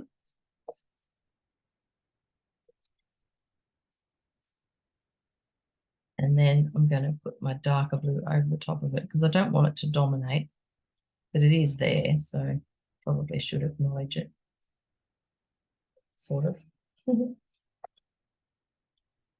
Cool. So that might do for now. We can always come back and touch up. You know, when you get to the end, you might look at it and think, oh, that needs a bit more, you know, bright stuff or whatever. So the lovely thing about pastels is that they don't dry, they don't set, they don't do anything much. So you can actually pick them up anytime and carry on. You know, it's not like you have to wait for something to dry or set or use it up before it does. So that's the wonderful thing about pastels. I just keep finding bits I want to add to this tail. Anyway, that'll do for the tail for now. Now we might look at, what are we going to do next? I think we might look at the body of the fish, and then we'll come down, and the last part will be this section down here underneath it.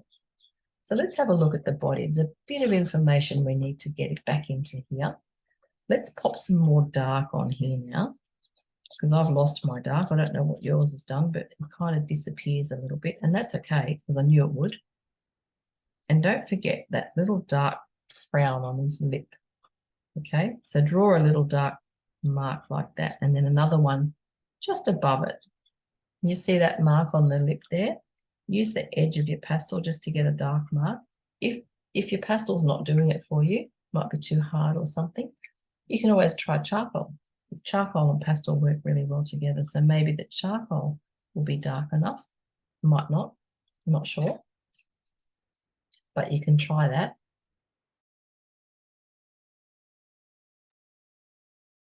I find it's often not dark enough, but charcoal is good to get some fine lines in there sometimes. Anyway, I'm going to go use, this is a chunky little bit of dark purple. I just find it an edge. I've just got to find a pointy bit that will give me a little bit of a line, something like that. It doesn't have to be perfect or precise because this is pastel and rarely is. Okay, so we've got dark around this section here, on the top of the nose, and up to the back of the head, it gets dark. I want to do some dark sort of, I am going to do some dark little lines just to indicate scales because we want to suggest them. We don't need to do all of them, but I do want to suggest them. So let's just do, with your dark pastel over the blue, round about this area here. So I'm going to do a few little lines like that to indicate or try to, inform about the texture of the scales on the fish. I'm going to push all that in. It looks a bit silly at the moment, but I'll push it in.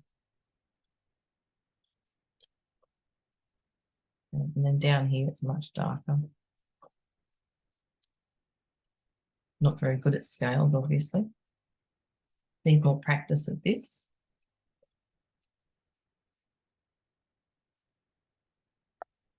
But as I said, you don't want to do the whole thing. And now I've done that, I want to just push it in a little bit. So I want to soften off all those lines. I don't want it to be really definite, just suggestive. So by dabbing it now with my finger, I'm just dab, dab, dab. My finger's picking up colour and it's adding it back down again, and that kind of helps to push it all in. See how that's just suggestive now? It's not too strong. So dabbing will do that. If dabbing's not doing it, then you might want to rub. See how you go. You just got to find the movement that works best for you on the day, basically. Just going to define that little fin again a bit more. Okay, I'm going to go in around the eye now. So we haven't done much there. Haven't done anything really. I'm going to draw a circle around the eye, hopefully, with my little chunky bit of purple, and hope that it works. And if it doesn't, try charcoal. Charcoal is a better option. I think I've got more control over the charcoal. Okay, so that's the round part around the eye. It's got a fair bit of red and stuff in there too, which is fun. And then we can do the center of the eye. So that's the middle bit. It's a bit blurry. But then we've got to, if you've got, I know I said don't go to white just yet, but if you've got a white pencil, we can just softly lighten in here around the eye. We need to get a bit more light in there, and a white pencil will do it nicely, and we can come back then and put other colours in. I just want to try and get that eye looking nice and round. It looks a bit silly at the moment, but we'll fix it up. Then darken it again. And if your blue violet or your purple's not dark enough, you're welcome to grab a black if you want to make that eye nice and black. Sometimes you've got to wait till the end and then realise I'll need a bit of black or a bit of something else on here. Okay, so I've got my black eye, and then I've got my light area around the outside of it, and then I've got a dark ring around that. That dark ring is not as dark on the bottom section, so I'm just going to blur that a little bit. I did it with charcoal. I'm just going to blur that off a little bit because I don't want it to be all the way around the eye, just sort of around the top part of it. And now we've got to get a bit of this red in there. Ooh, this will be fun. in this tiny little section. I'm just going to dab it on, tiny little bit through there. I can always come back and touch up dark bits. And there's a little bit of more purple, I think, around the eye. So maybe around here is a bit of purple. See how that's now softened it all off a little bit? So it's not just a big black blob in the middle. And then I can come back with the charcoal. So I'll put the red in there. And I'm going to dab that in just softly with my finger. Now I've smudged it all, but that's okay because I can come back now with the charcoal and darken up the eye.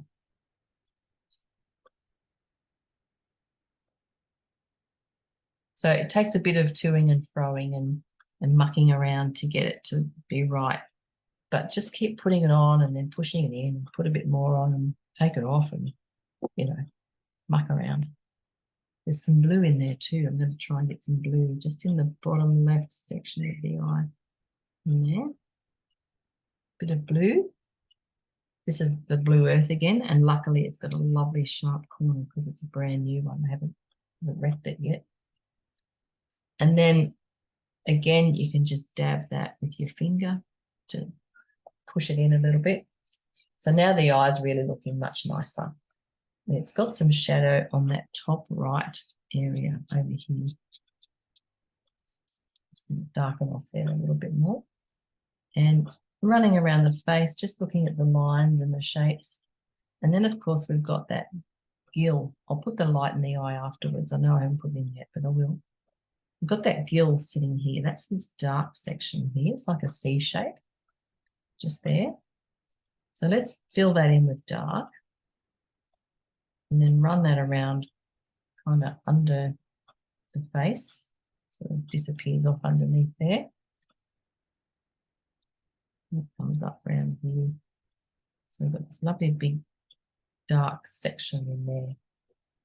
Now I know that needs cleaning up. I'm just going to dab it in a little bit. And then I can come back with, what is that colour? Maybe this bluey colour in here. Just looking at the tone because I didn't pick up a grey. It's like a silver almost. I'm just going to lighten off in through there. Softly, softly with my next lightest blue. This isn't this is the middle one, not the lightest one. Haven't used that yet. And just lightening up through there a little bit. See how that's now starting to look 3D, like it's solid or real. Good stuff. While I've got this one in my hand, I'm just going to touch up in here. It's hard to see sometimes what you're doing. Can't see over the sticks. A little bit of blue in there. I'm going to grab a black pastel because I want this eye to be nice and black. I didn't grab one before, just going to do that.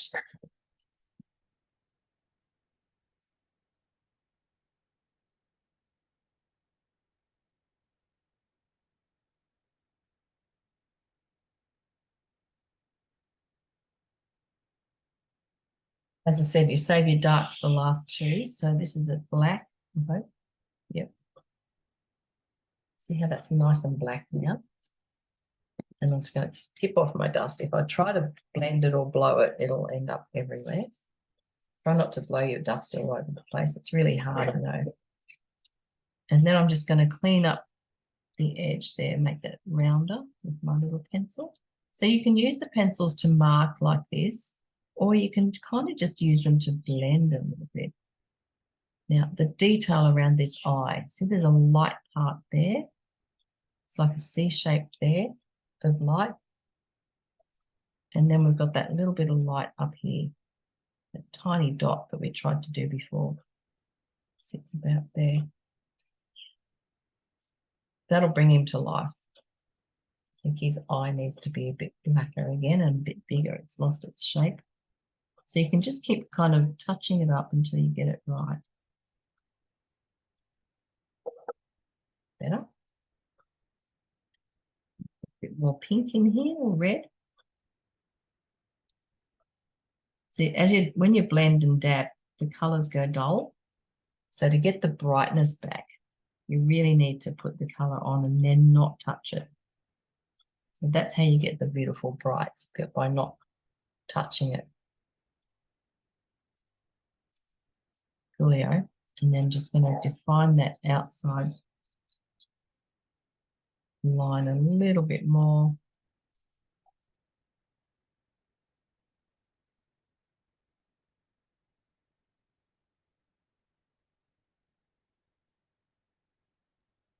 Yeah, that'll do. So what else do we need to do? We need to get some light on the back of this guy. So I'm going to pick up my lightest blue. I haven't used it yet. It's this pale blue. So that's my light that I'm going to use. And then if I need white, I can. So I'm just going to zhoosh some of that around here. See where it's really light across the top there? That's where it's catching the sun or the light from the top of the water. And just dabbing it on like that. Nice and soft, sort of fuzzy little marks. And then we can push it in a little bit. And then we can add a bit more. It's light back to here too. Back in here. And just sort of rubbing it on softly. Don't do hard, sharp marks because that's what we don't want.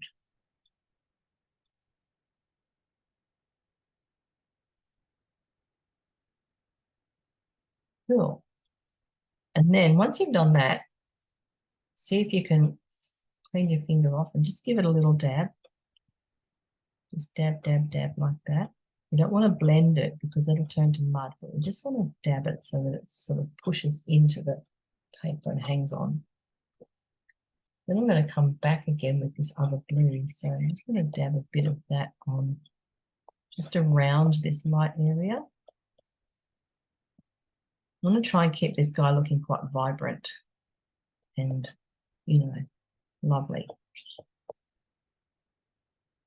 If you get too much dark in there, they tend to get a bit muddy and they don't look as bright as you'd like. So I want to try and keep the brights happening. Just putting a bit more of that brighter blue around the face there. And just smudging it on lightly. Like that. Just looking at my picture. Studying where the tones are.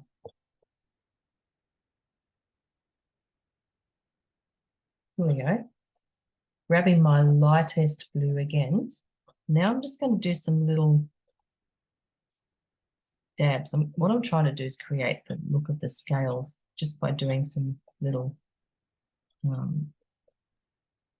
spots like this. Don't know if it's going to work. It's all trial and error really, but we'll see. Actually, that's not too bad. So rather than trying to outline every little scale, we can actually just put shapes down to represent them. You know, and this is art, so it doesn't have to be exactly perfect unless you want to do hyperrealism. We can just do this sort of thing, and that's really going to help to create the feeling of the scales. And as I come down the side, down to here, I'm pressing less hard, so it's not quite as bright. Okay, so you can do little marks like that that really help to highlight the fish. Remember, this is light blue, and I've still got white up my sleeve if I want to use a white somewhere. Okay, so always remember you've got, you know, options if you save your white for last. I'm just going to put a bit of light through that tail there. You might need to wipe the pastel off in between marks if you want to keep the light nice and clean, because it does tend to pick up from other pastels and carry the colours.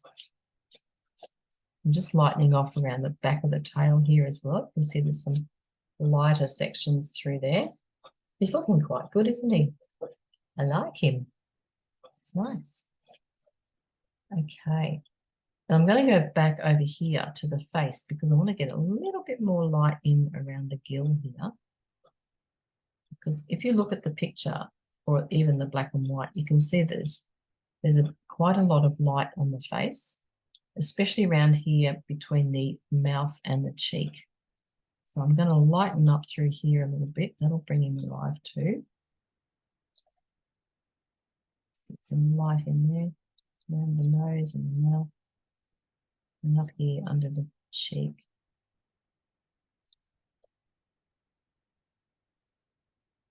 That's nice. Pop a bit of light in the eye again, just using this pale blue. Might be all I need. I think we're nearly there with the body. I quite like what's happening here. I'm just going to bring some of this magenta-y, purpley colour back in around here a little bit. And I feel like I want to add a bit more warmth. A little bit of that scattered down through there as well in his face. So see how I'm just touching the pastel on now? I'm not blending anymore, because if I blend, it's going to turn to mud. And I really don't want mud.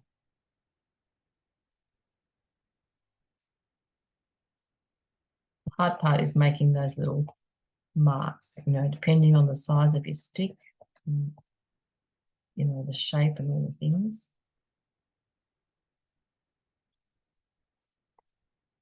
But you can do it your way. You can do outlines around the scales if you prefer, if that's what you want to do, or you can just do something like that that's a bit more suggestive. Okay, I'm just going to dab it softly just to blur that off a little bit. Up around the edges here. Good. All right, I think he's looking quite good. I just want to lighten off just around the mouth. I just noticed there's a bit more light here, right there on the edge of the mouth, and just up above the mouth there. A bit of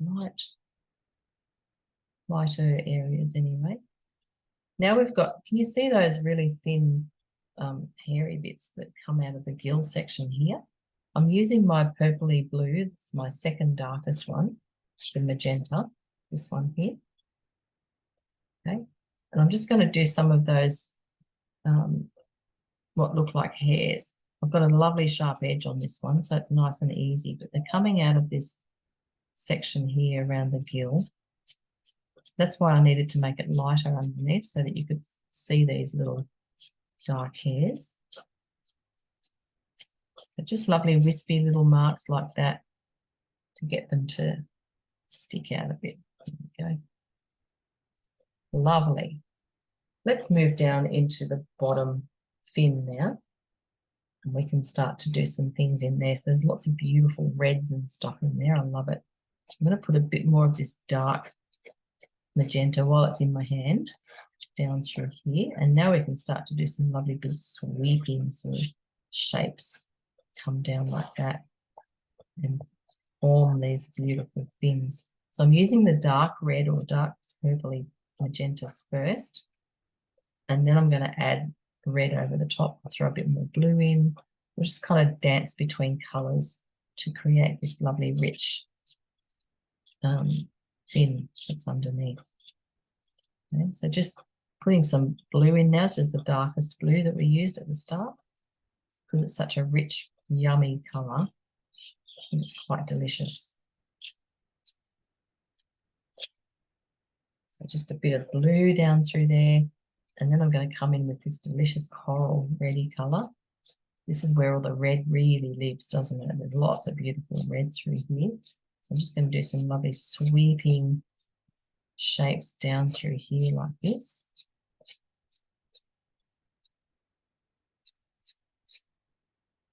And I'll come back and add more dark. So it's kind of, again, we're not blending any of this because if we blend it, it'll turn to mud, and we want the colours to be lovely and vibrant and bright. I'm doing the under part first, so that's the longest fin area first, and then we've got that little sweepy thing. I have no idea what it's actually called. In front of it, it's that red colour, so I just want to get some of this in first. so we can make it nice and bright and reddish. Pick up my magenta again. So just dancing between colours, bit of light, bit of dark, just to create that lovely, thick, rich, beautiful movement through here. You might have different colours to me. You might have a nice pink. Pink would be yummy.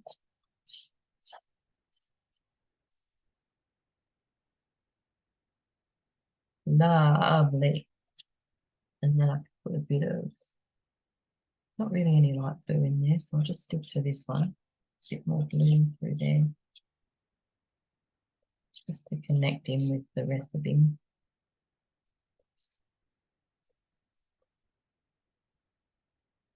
Back up to this one, put a bit of blue back through there. So now we're getting to the pointy end. All right. So I've got enough stuff in there, I think. So now it's time to bring this interesting little shape across here like this. Yep. Cool. So I'm just drawing that in, and it looks like it's a separate piece that sits on top of the others, or maybe it's just an extra fin that comes out of the side there. That's what it is, because these bits behind it go underneath.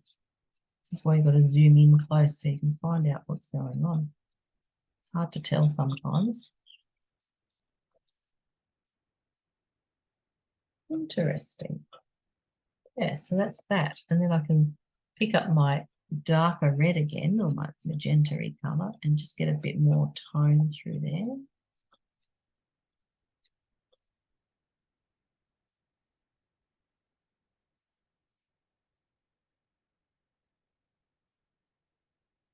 Yeah. Yeah, it kind of sits separate on top of the other part of the fin.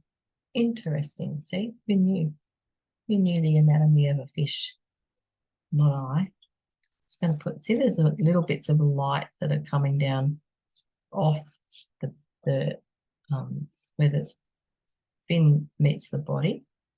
Some little shiny bits just through there. I'm just going to put a little bit of, this is my light blue, a little bit of glitter across the bottom there. It might be too defined. I can always quieten it down again. A tiny bit of light down through here, just a smidge. You can always change it to lighten up some areas if you feel like you need to. Sometimes things need a little bit of help. Lovely. And then even the tips seem to be a bit lighter, don't they? Some of those tips. Might be catching the light from above. Fabulous. I think we're just about there. Now's the time just to run around the painting, check it. If you're not on an easel and you're sitting like I am, get up and walk away and prop it up so you can see it from a distance, because that always helps heaps and heaps. If you look at something from a distance, you can see immediately how it's going. And if you need to make any changes or, do anything different. So yeah, I strongly advise you to do that. I'm just going to have a play with a bit of charcoal, see if that charcoal will help me get some more of the fin effects in there. Do I need to do that? I feel like I don't really. No. Nope, I don't. Just push that in and put some more on. So this is what you can do. You can kind of try things. I do this all the time when I'm painting. I'll try something and think, wonder what that's going to look like. And sometimes it looks great, and sometimes it doesn't. And then when it doesn't, you can just push it in, go over it, and fix it up, redo it, basically. It's good to try things, just experiment, see what works, what doesn't, what you like, what you don't like. But I think we might leave our fish there for today. First, though, leave it there and then we'll do something else. Where'd my rubber go? Eraser. Oh, there you go. So at first I'm going to see if I can get these lines off. And as I said, try not to rub them in, just try to dab and pick up the pigment And if you wanted to, you could fill in the background, but I would advise you to do that first, not last, because if you wanted to fill the background of this in now, it's really hard to get up in here behind all this mess. So if you're going to do a background, try to put that in before you put the fish in, because it'll be too hard later. There we go, nearly all off. What do you think? Does it look nice? You'll also find when you tip off your dust, or if you're standing and it's falling, often it'll catch on the paper because it's like a little magnet, and it catches all the tiny little bits of pigment. So when you want to clean again, just literally dab like this. Roll the eraser and then dab. Pick it all up like that and then dab. And you'll find it probably be worse on a lighter paper. You just got to keep dabbing it until you get it all off. Don't rub it or it'll rub in. As we discovered earlier, you can blend with this, but it'll also rub in the pigment if you rub it. So dabbing for taking it off and rubbing for pushing it in. There we go. That's today's fish. Don't forget to sign your name on your fish. I'll put it here. And then send me a photo because I'd love to see it. Thanks for coming today. I've had a lovely time. I hope you have too. And I'll see you next time. Take care.